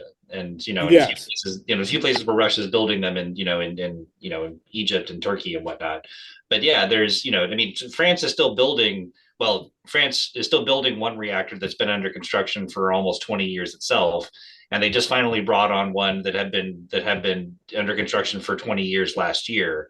So there is this way in which there's a lot of talk, but the reality is that the nuclear industry yeah, it's just not feasible to, for them to build reactors on time and on budget. And they're so far over budget that, that what the recent failures have done is scare people away from building anything that they already know how to build. And so now Right. the shift to SMRs is because the industry doesn't have anything else to sell besides ideas. But here's the bottom line. There is not a single big reactor left in the United States that could come online in the next forever in the big ones. No more big reactors will be built here. The question then is the small reactors, which we're being told are going to solve global warming. Mhm. When can the next small reactor even possibly come online? And when could they come online in any number? Well, The bottom line with nuclear power is that the big ones are gone. The small ones are somewhere off in the future. And in the meantime, there's no there. So what is the actual time frame for new reactors to come online in the United States? Best case scenario for them. I mean, they're still talking about 2030 for some of these projects that are currently being subsidized by the Department of Energy, but that's not credible anymore. It's completely uncredible that they're going to get these reactors built by 2030. If they did, it would, I mean, if they actually did manage to build these proposed reactors by 2030, it would be a significant, sort of achievement of the industry, because every indication from what's going on, in the US and around the world and historically is that there's no possible way for them to get them built that quickly, especially because they don't have designs approved yet. They don't even have construction permits, in being under review. And we're only 6 years away. And what we know typically takes 10 years or more, even after getting the permits, for them to be able to build a reactor and bring it online. So it's, I mean, we're talking about like maybe at the best case scenario for the US nuclear industry, some prototype reactors coming online maybe in 2030, probably more like, if they actually do finish building them, more like close to the mid 2030s. Those So are that's just 10 years away. prototypes. Those are just prototypes. Everything that's currently in the pipeline for what's proposed for these new reactors. And again, I'm saying that in the loosest possible way, because none of these things even have construction applications submitted to the Nuclear Regulatory Commission. All you add up every single one of those, it's less generation capacity than the two new reactors at Plant Vogtle. Right. So here's the bottom line. Here's why I raise this in such a critical fashion. And Dennis is on the line, who's done this many, many times on his great radio show, Flashpoints, is that when you hear someone arguing that nuclear power is a solution to the global warming crisis, you're talking about a technology that cannot bring any new capacity for at least 5 years and probably 10. So when you're talking about nuclear power, to give you something to contrast, Harvey, last year, worldwide, we installed over 500 gigawatts, 5,000 megawatts of renewable energy, and 95% of that was solar and wind. We installed 4 gigawatts of nuclear last year. So, and there's only 380 gigawatts of nuclear in the worldwide currently. So we installed more renewable energy capacity in 1 year than the entire nuclear industry has operating right now. It's astounding. So the bottom line here is that nuclear power as a solution, and you hear Oliver Stone and you hear this guy Scheistkopf and all these other people running around saying nuclear power has to come on to save the climate. And there's nothing. There's no there. They've opened their last reactor in Georgia. They're no more under construction. And the small reactors are a complete myth, which cannot come online for a decade. It's an astonishing disconnect. Even if Kevin and Tim and me and Anna and all the other people who've spent so much of our lives fighting nuclear power, suddenly tomorrow said, we're in favor of nuclear power, and we're going to push it as hard as possible, they still can't get any new capacity online for 10 years. It's astounding. Am I right about that, Kevin? Yeah, I just put in the chat expert testimony by Dr. Mark Jacobson of Stanford, who we were lucky enough to get on our team for the opposition against the Palisades zombie reactor restart. And essentially what he did was he presented his 2019 research on comparing greenhouse gas emissions from different energy sources, including nuclear, on land, wind, offshore wind, et cetera. And I just wanted to put it out there, check it out, because nuclear does not compare very well, even on greenhouse gas emissions. So check it out. And, you know, the opportunity costs is another big one. I mean, I put the figures up above. $4.5 billion for Palisades to restart. Imagine the electricity that could be generated from renewables, efficiency, and storage for that kind of money. Instead, we're going to spend good money after bad, waste it down a rat hole at Palisades, create all this safety risk. And, you know, another thing about SMRs, just to get it out there, is President Obama's NRC chairwoman and U.S. Nuclear Waste Technical Review Board chairman did a report a couple years ago now about the waste generation by SMRs. So this is a per unit of electricity generated comparison to the current generation of reactors. The amount of high-level radioactive waste that will be generated by SMRs is 2 to 30 times the amount generated by the current generation per unit of electricity. And there's other things that measure that similar way, like thermal pollution releases, the cost of generating the electricity. And why is it? It's because of the loss of economy of scale. And you mentioned Vogtle units 3 and 4. There were 34 other proposed new reactors under the Bush-Cheney nuclear relapse. Those are the only 2 slogging forward, doing very badly, by the way. But look at their sister plant, not very far away, Summer units 2 and 3, canceled midway through construction, thankfully. But the loss of at least $9 billion is now baked into people's electricity bills in South Carolina, not for years, but for decades to come. And, you know, this is a state with a large African-American and a large low-income population. They're the ones with the burden now to deal with the economic disaster that was that Summer 2 and 3 project. And yeah, some of the nuclear executives have gotten short prison terms of a year or 2, but that injustice will go on for decades. Well, let me point out that the 2 reactors that were under construction in South Carolina at VC Summer that were canceled, zero electricity will ever come from them, and they cost as much as the Webb telescope. You know, we had congressional hearings on the cost of the Webb telescope, which actually works and is doing amazing work. And here you have these 2 holes in the ground for $9 billion.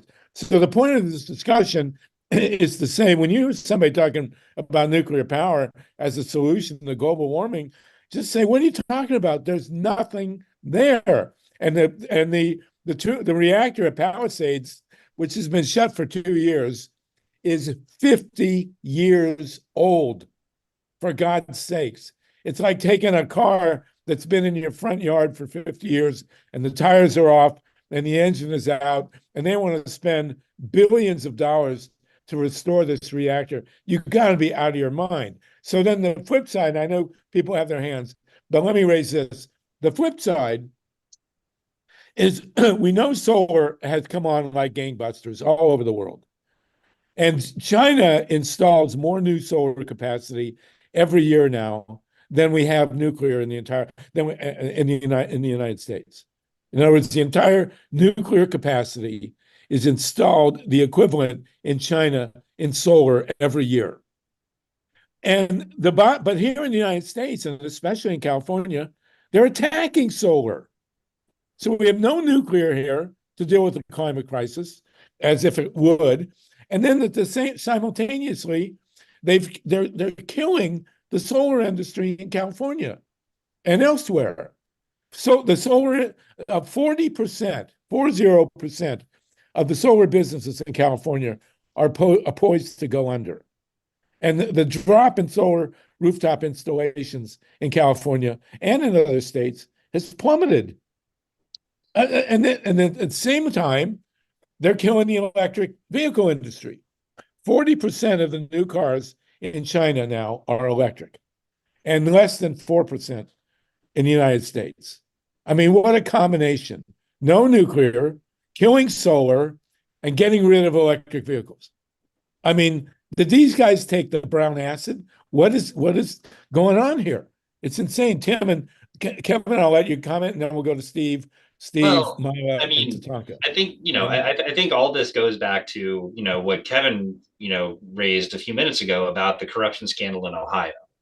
And the reality is that, that this was, the First Energy, which is one of the biggest utilities in Ohio. It's been a big part of the political machine there for decades.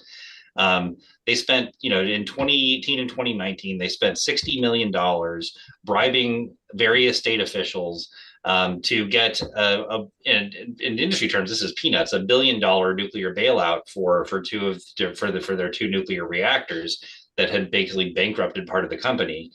But this is really just the tip of the iceberg. At the same time in 2020, there was also a federal prosecution of Commonwealth Edison and Exelon in Illinois for a similar corruption scandal involving a bailout of Exelon's reactors there. But this is, but these are the exceptions. That these are the utilities that got caught for basically going way over the top in terms of what they were demanding. And so, but what's come out of especially the investigations into the Ohio corruption scandal has started to peel back the layers of what's going on every day, every year by utilities across the country that are basically taking ratepayers' money and putting it into sort of black ops, sort of political operations, dark money operations, into corruption, into lobbying, into political spending.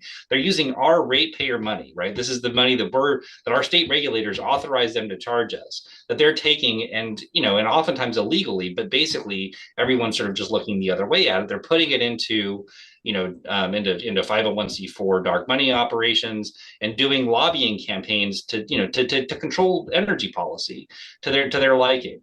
And so I think there's a way in which, the nuclear industry is sort of, kind of the vanguard of this because what they need in terms of rate approvals and policies to support the nuclear industry is so outrageous, even compared to what the fossil fuel industry needs for them. And so I think that there's a way in which, the utility industry is starting to get in line with with the need to electrify everything, including transportation and buildings and all of that. They sort of see themselves becoming the new Exxons of the world, controlling all of the electricity instead of having to give up part of the market to the oil industry for cars and to the gas industry for heating and that sort of thing. The electricity utilities see themselves as the emerging sort of energy barons of the whole country. But they're doing that, but they want it to all happen on their own terms.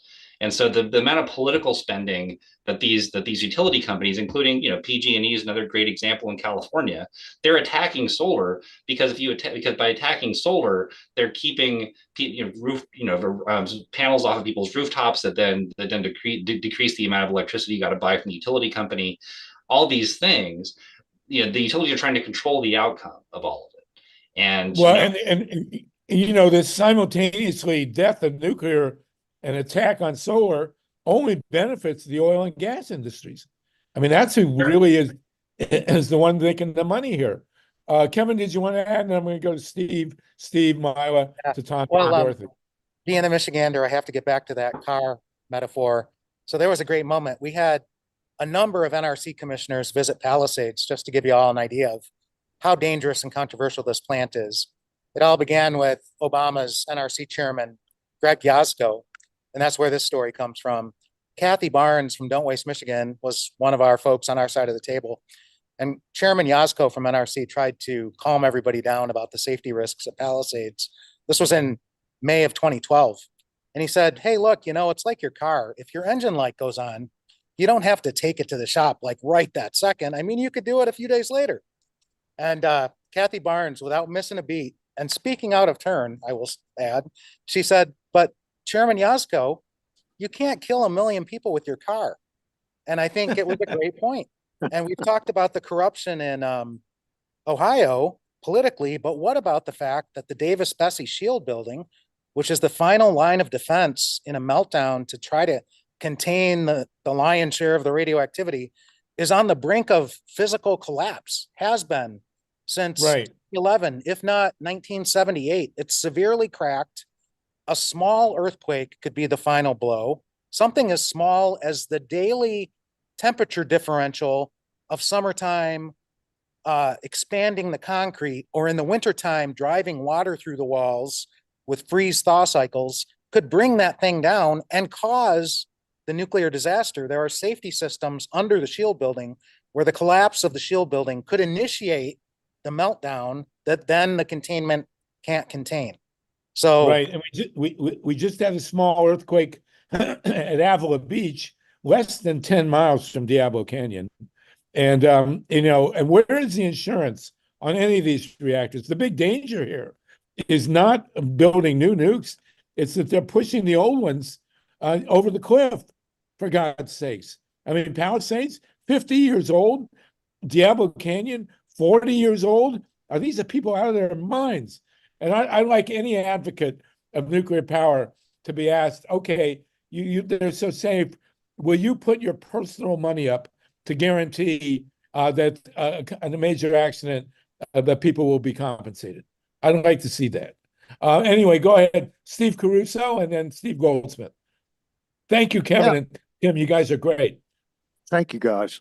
PJM runs the power grid around here, and a lot of states are now getting in to supervising their decisions and why they're making them, because they're kind of, it's just like Enron running California. They make things suit their bottom line, and they're not really doing work for the people, thus privatization, right?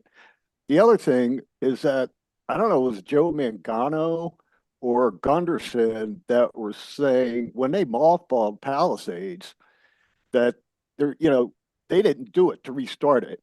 If you're going to mothball a plant and you're going to restart it, you want to cycle the pumps, you want to, make sure all the systems are, lubricated and ready to go, what have you. They didn't do that. So Holtec, corruption in New Jersey, they've had numerous corruption cases they've been prosecuted for. They bought that plant to clean it up at Palisades, right? And now they want to make with the big boys here. And what about the tags inside the tower? It's like trying to check the tags at Diablo. Is any mention of that? It's utterly insane. Nobody takes a car that's been sitting there for 2 years, that's 50 years old, and tries to get it back on the road. You got to be out of your mind to even think about this. Thank you, Steve. Steve Goldsmith, and then could I just say real quick, Holtec did lie for 2 years from 2020 to 2022, saying they were going to decommission the closed reactor. A week after they took ownership, they applied to the DOE for $3.3 billion altogether, DOE and the state. It was a secret application dated July 5th, 2022, 1 week after taking ownership. They still hadn't publicly announced it. The governor had floated the idea of a restart. And then on September 9th, both Holtec and the governor were happy to finally announce it to the public. They kept the application secret. We got a hold of it some months ago, and I put a link to it in the chat. It's a pretty astounding document, the hyperbolic language. I mean, just one example, Holtec called Palisades the shining talisman of the global nuclear power industry, meaning if they can stop the shutdown and restart it, it's going to turn it all around in the US and even in Germany. So that's Holtec's crazy thought, crazy thinking. It's all there in the document. And these guys have never run a nuclear plant, Holtec. They've never operated a reactor. They're a small modular reactor development division. They haven't certified that design. They've never built a reactor. People should be forewarned. They have their hooks into Cory Booker, the New Jersey senator. Holtec's a New Jersey company. So when you hear Cory Booker talking about the wonders of nuclear power, that's where it's coming from. Steve Goldsmith, Mila Reeson, and Tatanka, go ahead. Dorothy. Okay, well, first I feel kind of embarrassed that I'm only working to get rid of hydrofluoric acid, which will only kill a few thousands of people. You guys are working on millions. I'm humbled. But in the course of, also, I've gotten solar on my roof, and in course of all that, and fighting with solar warriors, learned that SEC, Southern California Edison, on their board is Duke Energy. So there's not a whisper between the utilities and the oil and gas industry. And so just to tell one little story, today, my solar guy was outside and he was finishing next door, my neighbor who's getting a battery put in. And they stopped making it economical for new people to put solar on their roof unless you get a battery. And now the permit process in LA County through the PUC is put on, and I don't know the technical stuff of put on all kinds of restrictions that's driving him out of business because now he can't even sell batteries without like a 9-month permitting process. And this is all being done under the Board of Supervisors, who are very liberal and progressive and probably don't even know that this is happening, or just allow the staff to run away with this stuff and probably the corruption underneath.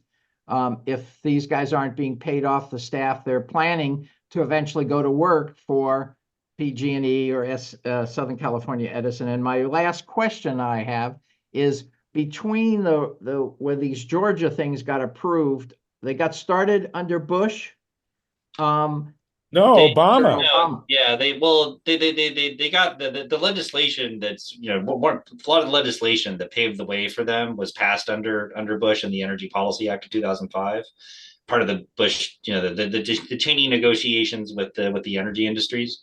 But they didn't actually get started building until Obama was in office. And how much time had lapsed before the previous built or commissioned or completed nuclear power plant before that restarted? Because I thought that was dead, but then it came back to life. Well, the last reactors before these ones, in 2008, the last reactors that were ordered in the U.S., where the utilities had like commissioned them to be built, were before 3 Mile Island back in the mid 70s. Yes, and they didn't complete building the last one of those until 2016, but the last one in the first wave was 1996 in Tennessee. And then a twin reactor to that one actually was still shelved for like 15 years and didn't come online until 2016 at Watts Bar 2. That was a 43-year construction process for that reactor. Right. And the reactors at Diablo Canyon were designed in the 1960s. Most of the reactors that came online in the United States are pre-digital. They were designed before the computer revolution. In the 2000s, since 2000, 3 reactors have opened in the United States. One at Watts Bar, which started, as Tim mentioned, way back in the 1990s, or 70s rather, and then the 2 at Vogtle. So in the last 50 years, we had a whole bunch prior to 1990. Well, actually, all the reactors that came online early on were ordered, as Tim says, before 3 Mile Island. All the reactors ordered since 1974 were canceled. And then this new big push came, one of the many nuclear renaissances, and they ordered the 4. They finished one from way back when, and then they ordered the 4, 2 in South Carolina and 2 in Georgia. And the 2 in South Carolina ate up $9 billion and are completely gone. And then these 2 in Vogtle in Georgia just came online, and God help us all. In the meantime, they want to reopen the 50-year-old reactor in Palisades, and they want to keep operating Diablo, which is 40 years old, for God's sakes. Mila, go ahead. And so the ones in Georgia were started by the guy who won the Nobel Prize for Peace for being against nukes. Is that Obama? Yeah. Well, he gave him the loan. He gave him an $8.3 billion interest-free loan. And then Trump added 2.7. And then it took him God knows how long. Since, I guess they started around 2008. It was supposed to take 8-9 years to build. And they just opened in Vogtle. The second one just opened last month. But that's it. They're done. So thank you for that, Steve. Mila, Tatanka, Dorothy, Lynn. So I have a couple of points. One, I just wanted to circle back to a point that you made, Tim, about ratepayer funds being used to defeat certain initiatives. Back in 2018, there was a statewide initiative, Proposition 127 in Arizona, that would have required the utilities to include a certain amount of solar in their energy mix. And by a certain year, it was defeated. There was $30 million that was poured into the no vote to defeat that initiative. And a fair portion of that money did come from ratepayer money, but there were also BP and a lot of petroleum interests and et cetera. But ratepayer money was used to defeat that that initiative. The other thing I wanted to talk about is that back on the 2nd of February, Assemblyperson Laura Friedman introduced Assembly Bill 2256 into the state legislature here in California that would have basically turned around or helped to remedy the war that the California Public Utilities Commission has had on solar. And it would require that the Public Utilities Commission consider the wider community benefits of rooftop solar and allow for it. I'm sorry, it would make solar more affordable. And there's this anecdote that I've told a couple of times, which is that maybe a month ago, I spoke to a young man at Costco who was selling solar to Costco customers. And he complained that he basically got a minimum wage plus a commission, and that he could no longer afford to do the work because people just weren't buying solar anymore, primarily because of this war on solar that is waged by the California Public Utilities Commission. And I've noticed the last couple of times that I've been at Costco, he's no longer there. Right. And they're no longer even attempting to get Costco members to buy solar because people aren't buying it because they can't afford to. Those are my points. Yeah, and this is really what the utilities have been doing, with the kind of the regulatory capture that they have over utility commissions and legislatures, is basically sort of killing solar through the back door. By making it basically unaffordable for people to be able to for people to do it, because to put solar on your house, it's a big investment, right? Like it costs you tens of thousands of dollars to put a solar system on your house, but it saves you a lot of money on your utility bills. And the ways in which solar really took off in the U.S. 20 years ago were through these net metering policies, right? Where when you put electricity back on the grid, you get credited against your bill at the full rate. And that made it really affordable for people to do solar. And the utilities hate it. They actually call it, they have a term for it called load defection.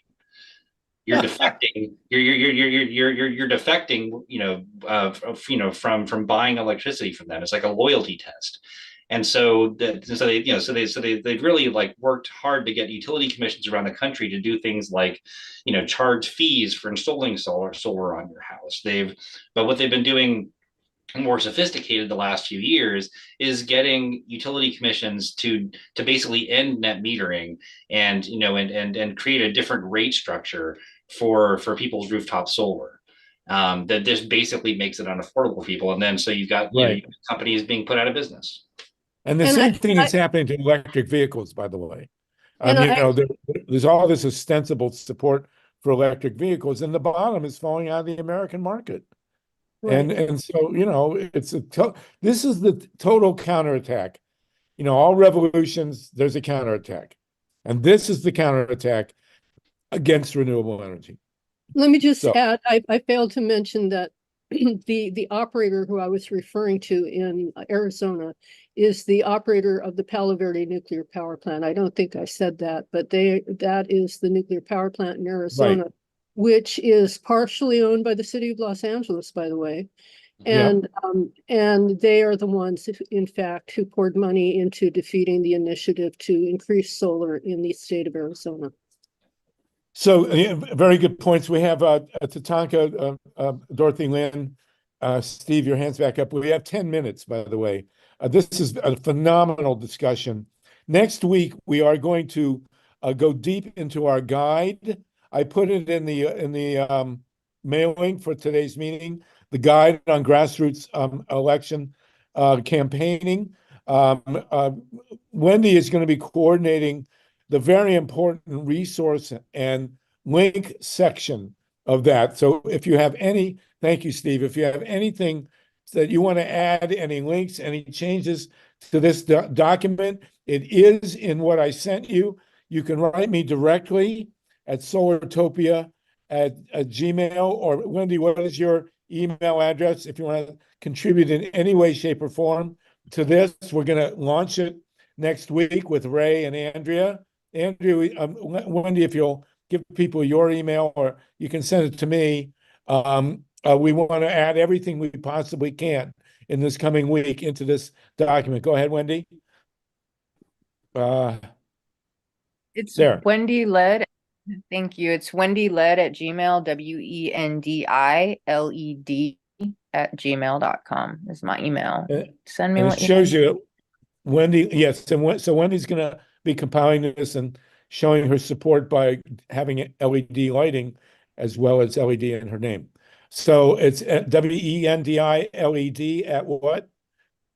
At gmail.com. And make Okay. sure that there's a good subject line that it doesn't get lost in like for say for GREEP or for voter, just something that it'll catch my attention so I don't miss it. And if I do miss it, then just email me again. WendyLed at Gmail.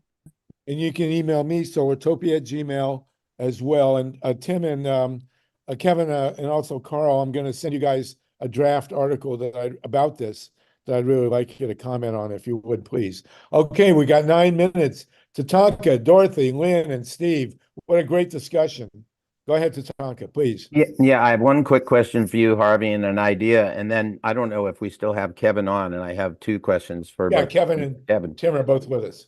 Okay. Oh, no. All right. So first question for you. Have you heard back from Kevin all got of unpinned. He's still here. Kevin's there. Yeah. Go ahead. Okay. First question, Sluggo, have you heard back from Oliver Stone yet? Oh, yes. We're challenging Oliver Stone to a debate because of his ridiculous pro-nuclear movie where he made the mistake of including me. But no, we haven't heard back from Oliver. Okay. Well, I have a suggestion. You write a film called Solar Now, and we give Oliver a chance to redeem his sorry soul. Okay. We can do that. Yes. Yeah. All right. Absolutely. So a couple questions I have for Kevin and Tim, if they have any idea. We've talked often about this, that this is all tied with corporate capture from on high, et cetera, as it trickles down. And I want to know if you have any suggestion about someone who has the best diagram of that as it works with energy, or the best book that in your opinion that lays that out? It's a good question. I mean, there's an organization called the Energy and Policy Institute that has been tracking these various corruption cases, especially the one with First Energy in Ohio. That they've done some really good investigative work to sort of put things together. You can kind of see the spider web of it. But I don't know that we have a great example of that. There was actually also, now that I'm thinking of it, one of the sort of public interest watchdogs and does the sort of DC kind of monitoring. They compiled basically like a list of the biggest lobbyists, the biggest sort of energy lobbyist groups in the country, and you can see very clearly that Exelon and the Duke Energy and the Southern Company, like the big nuclear utilities, were the ones who were really putting out the most political money. Okay, Kevin, do you have one? Any thoughts, I was Kevin? just, make the point that maybe folks already know, but some of the state level bailouts for nuclear, like in New York in 2016. 7.6 billion, I believe. That was Cuomo. Granted, in Illinois, the 2.3 billion was under a Republican administration, but Pritzker, the Democrat, came in, gave him another 700 million. So that's 3 billion plus 7.6 billion. That's over 10 billion, all to Exelon of Chicago, to one company. And they got more in other states. And now take it to Palisades in Michigan, take it to Diablo in California. These are Democratic governors with Democratic legislatures. And I just wanted to put that out there. President Biden, Energy Secretary Granholm are giving all of these people total, political cover to do what they're doing. In fact, it's a unified Democratic leadership position, which is a problem, right? So, there's always the question of why these particular governors did what they did when they did. I think they both are seeking higher office, the presidency at some point. There seems to be this unwritten rule that if you're a Democrat running for president, you've really got to embrace the nuclear power industry because they've got campaign contributions for you. So it's a good point. We need to. Yeah, Another question. I think it goes deeper than political contributions, though. I mean, when you look at the utility business model, right? Like the utility business model depends on controlling the regulatory and legislative outcomes at the utility commissions and the legislatures. They don't make money unless the utility commissions give them the rates that they want. And so utilities they just have for decades spent on essentially owning the political process in the states. And so if you look at like just about every state, the two most powerful political players in every state are the utility industry and the health insurance industry. And because they depend fundamentally, their entire businesses depend on the regulations that states set that controls their money. Wow, Okay. good point. Thanks. We're going to have to continue this in 2 weeks. Next week, we were going to be totally devoted to our guide for grassroots organizing. Again, I hope everybody will give us input. If you don't have the document, email me or Wendy, and we'll send it back to you. But Ray and Andrea are going to do a really great run through, which we'll never see anywhere else, of 100% grassroots organizing for 24. But in 2 weeks, if you guys will come back, what an incredibly in-depth, important, and sophisticated. Can I do one we more? didn't even get to what they're doing to solar, which is, we have 2 solar rooftop owners here, Paul Newman and Steve Goldsmith. So let's deal with it. Dorothy, Lynn, Stephen will conclude with Wendy, but we got to do it quick. Please, Dorothy. Got to unmute you. Tatanka has something too. Steve, can you let me know who your supervisor is, where you live, and let's see if because there's a lot of grassroots organizing around this business with the solar, and especially with this new also fee that the utilities have put on supposedly middle income people are trying to get that repealed. There's a lot of work being done. So if you could contact me, because sometimes a specific case gets more attention than just a general complaint. Right. I would just say, when you want to look at somebody who's at fault in California, it's Gavin Newsom. He appoints the CPUC members. They kind of get rubber stamped by the Senate, but they're all in the pocket of PG&E, and it's tough. It's really sick. I mean, Newsom is such a disgusting human being, and he looks so good. I always say he's got good hair, good teeth, and he's tall, and he'll wind up being president just for that, and then he'll fuck everybody. Right. Thank you for that, Dorothy. Lynn Feinerman, and then Steve and Wendy. Then I guess we'll give Tatanka the last word. Go ahead, Lynn, and then Steve, and then Wendy, and then Tatanka, and then we're done. Thank you.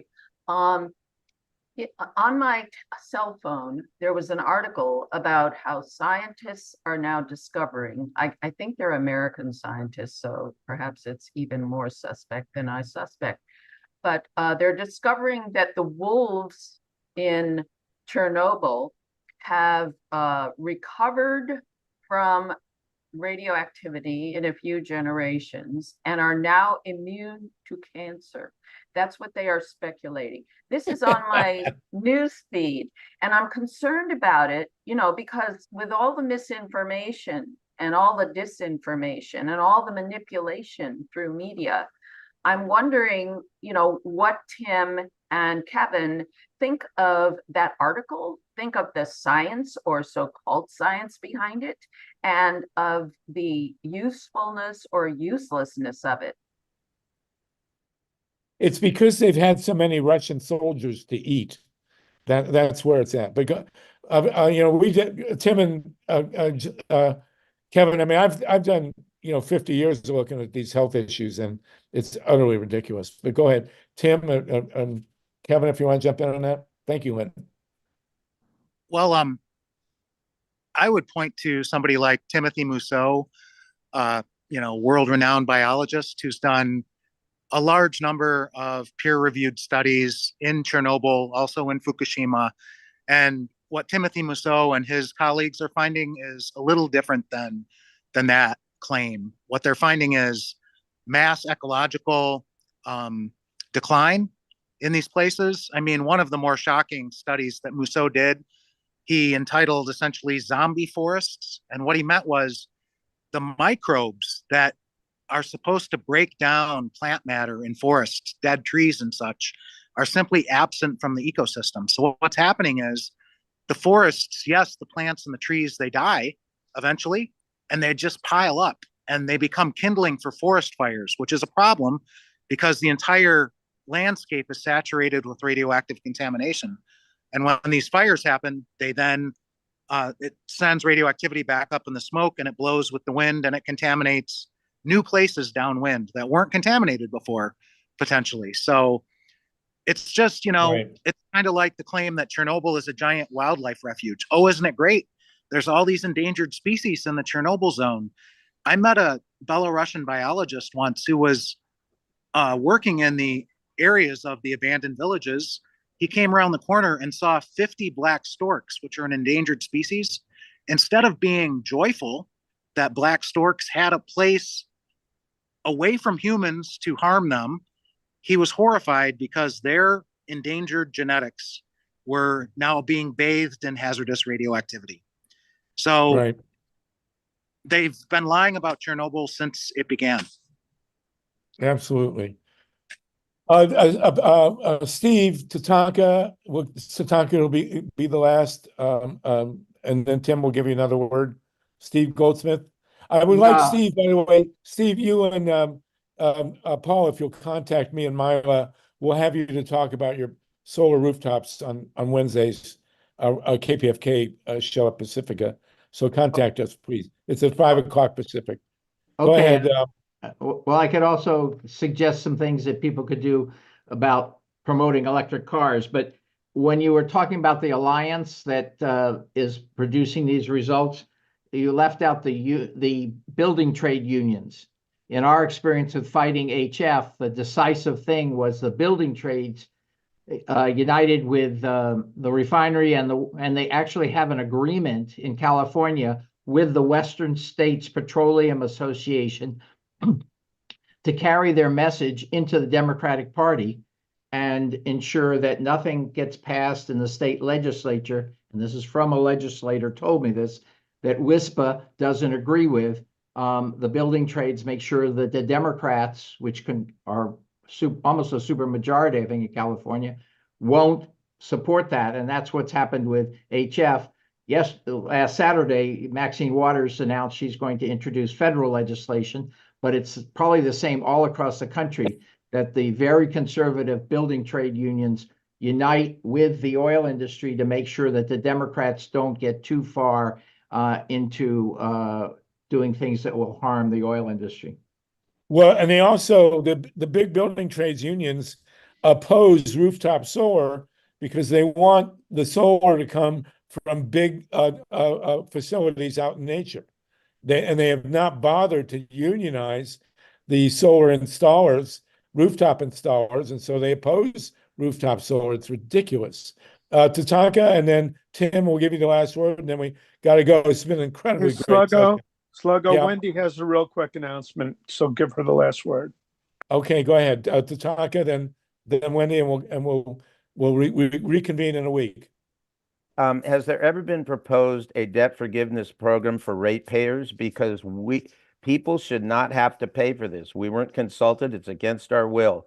We could get Bono, I mean, we forgive debt for other countries, and we get Bono to come on board and talk about debt forgiveness for the people of the citizens of the country, for the debacle of the nuclear industry and the oil and gas and the utilities. That's a great idea. Let's do it. You'll be on one of our shows, and we'll talk about that too. Thank you. Okay, yeah. Okay, On the Wendy. corporate capture show, which we still have to do. Yeah. All right, Wendy, we still have 32 people with us. You guys have a long attention span. It's really great. Wendy, go ahead and wrap us up, please. Thank you. I have two quick things. I do have to throw in there that Roger Waters was just saying some really unpleasant things about Bono and his stance All right. on Okay. happening right now. So two things. One, I want to mention about the thing that I mentioned to you, Harvey, about Google that I started noticing since Dr. Epstein was on. And I just happened to recently, like I usually use Firefox on my phone, but I was having trouble. So I started using Google and Chrome as a search engine. And Dr. Epstein did all this research showing that Google was prioritizing Democratic candidates and making Trump look bad. And I kind of did start seeing that a little bit, like a lot of the prioritized issues, Trump look like an idiot, right? Well, I also started noticing that in that feed where they suggest articles to you, it's a ton of nuclear stuff. Like the thing that Lynn reminded me of it, like I saw something really similar, and it's just like, just really weird, just keeping the conversation like going without having anything that is reality of like how dangerous Well, we'll it watch is. for that. We'll discuss in 2 weeks, and we will give Tim the last word. Go ahead, I have Wendy. Yeah, go ahead. Thank you. So free Assange, okay, everybody.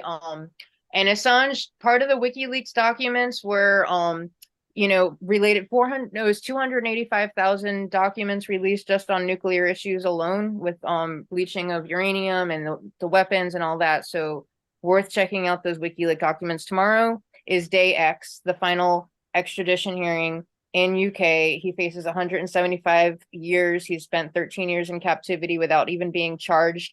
Every issue we talk about, even voting without free press, is done. We need to support Assange. Okay. You can follow Stella's YouTube. I'll put the link in the chat. Go to AssangeDefense.org. Do whatever you can. Write postcards. Call your representatives about House Resolution 934 to free Julian. Thank you, Wendy. Thank you so much. You froze on us. Kevin and Tim, you are our invited guests. You get the last words. Go ahead. Kevin, you're muted. Tim, you're muted. Now you're unmuted. Go ahead. Kevin, Well, I'll you. Go ahead. Yep. You guys are too polite. All right. Listen, come back to us in 2 weeks. Everybody will be on next week. We'll discuss this. Tim and Kevin, thank you so much for your time and your great work. Carl Grossman, good to see you. Anna Georgie, all you other anti-nuclears, Tatanka, Paul and Steve, if you'll come on with us on Wednesday, talk about your solar panels, contact me. Everybody, fantastic. Thank you, everybody. No nukes. Remember to vote when the time comes, and let's hope we get there. Thank you, everybody. We'll see you next week. No nukes.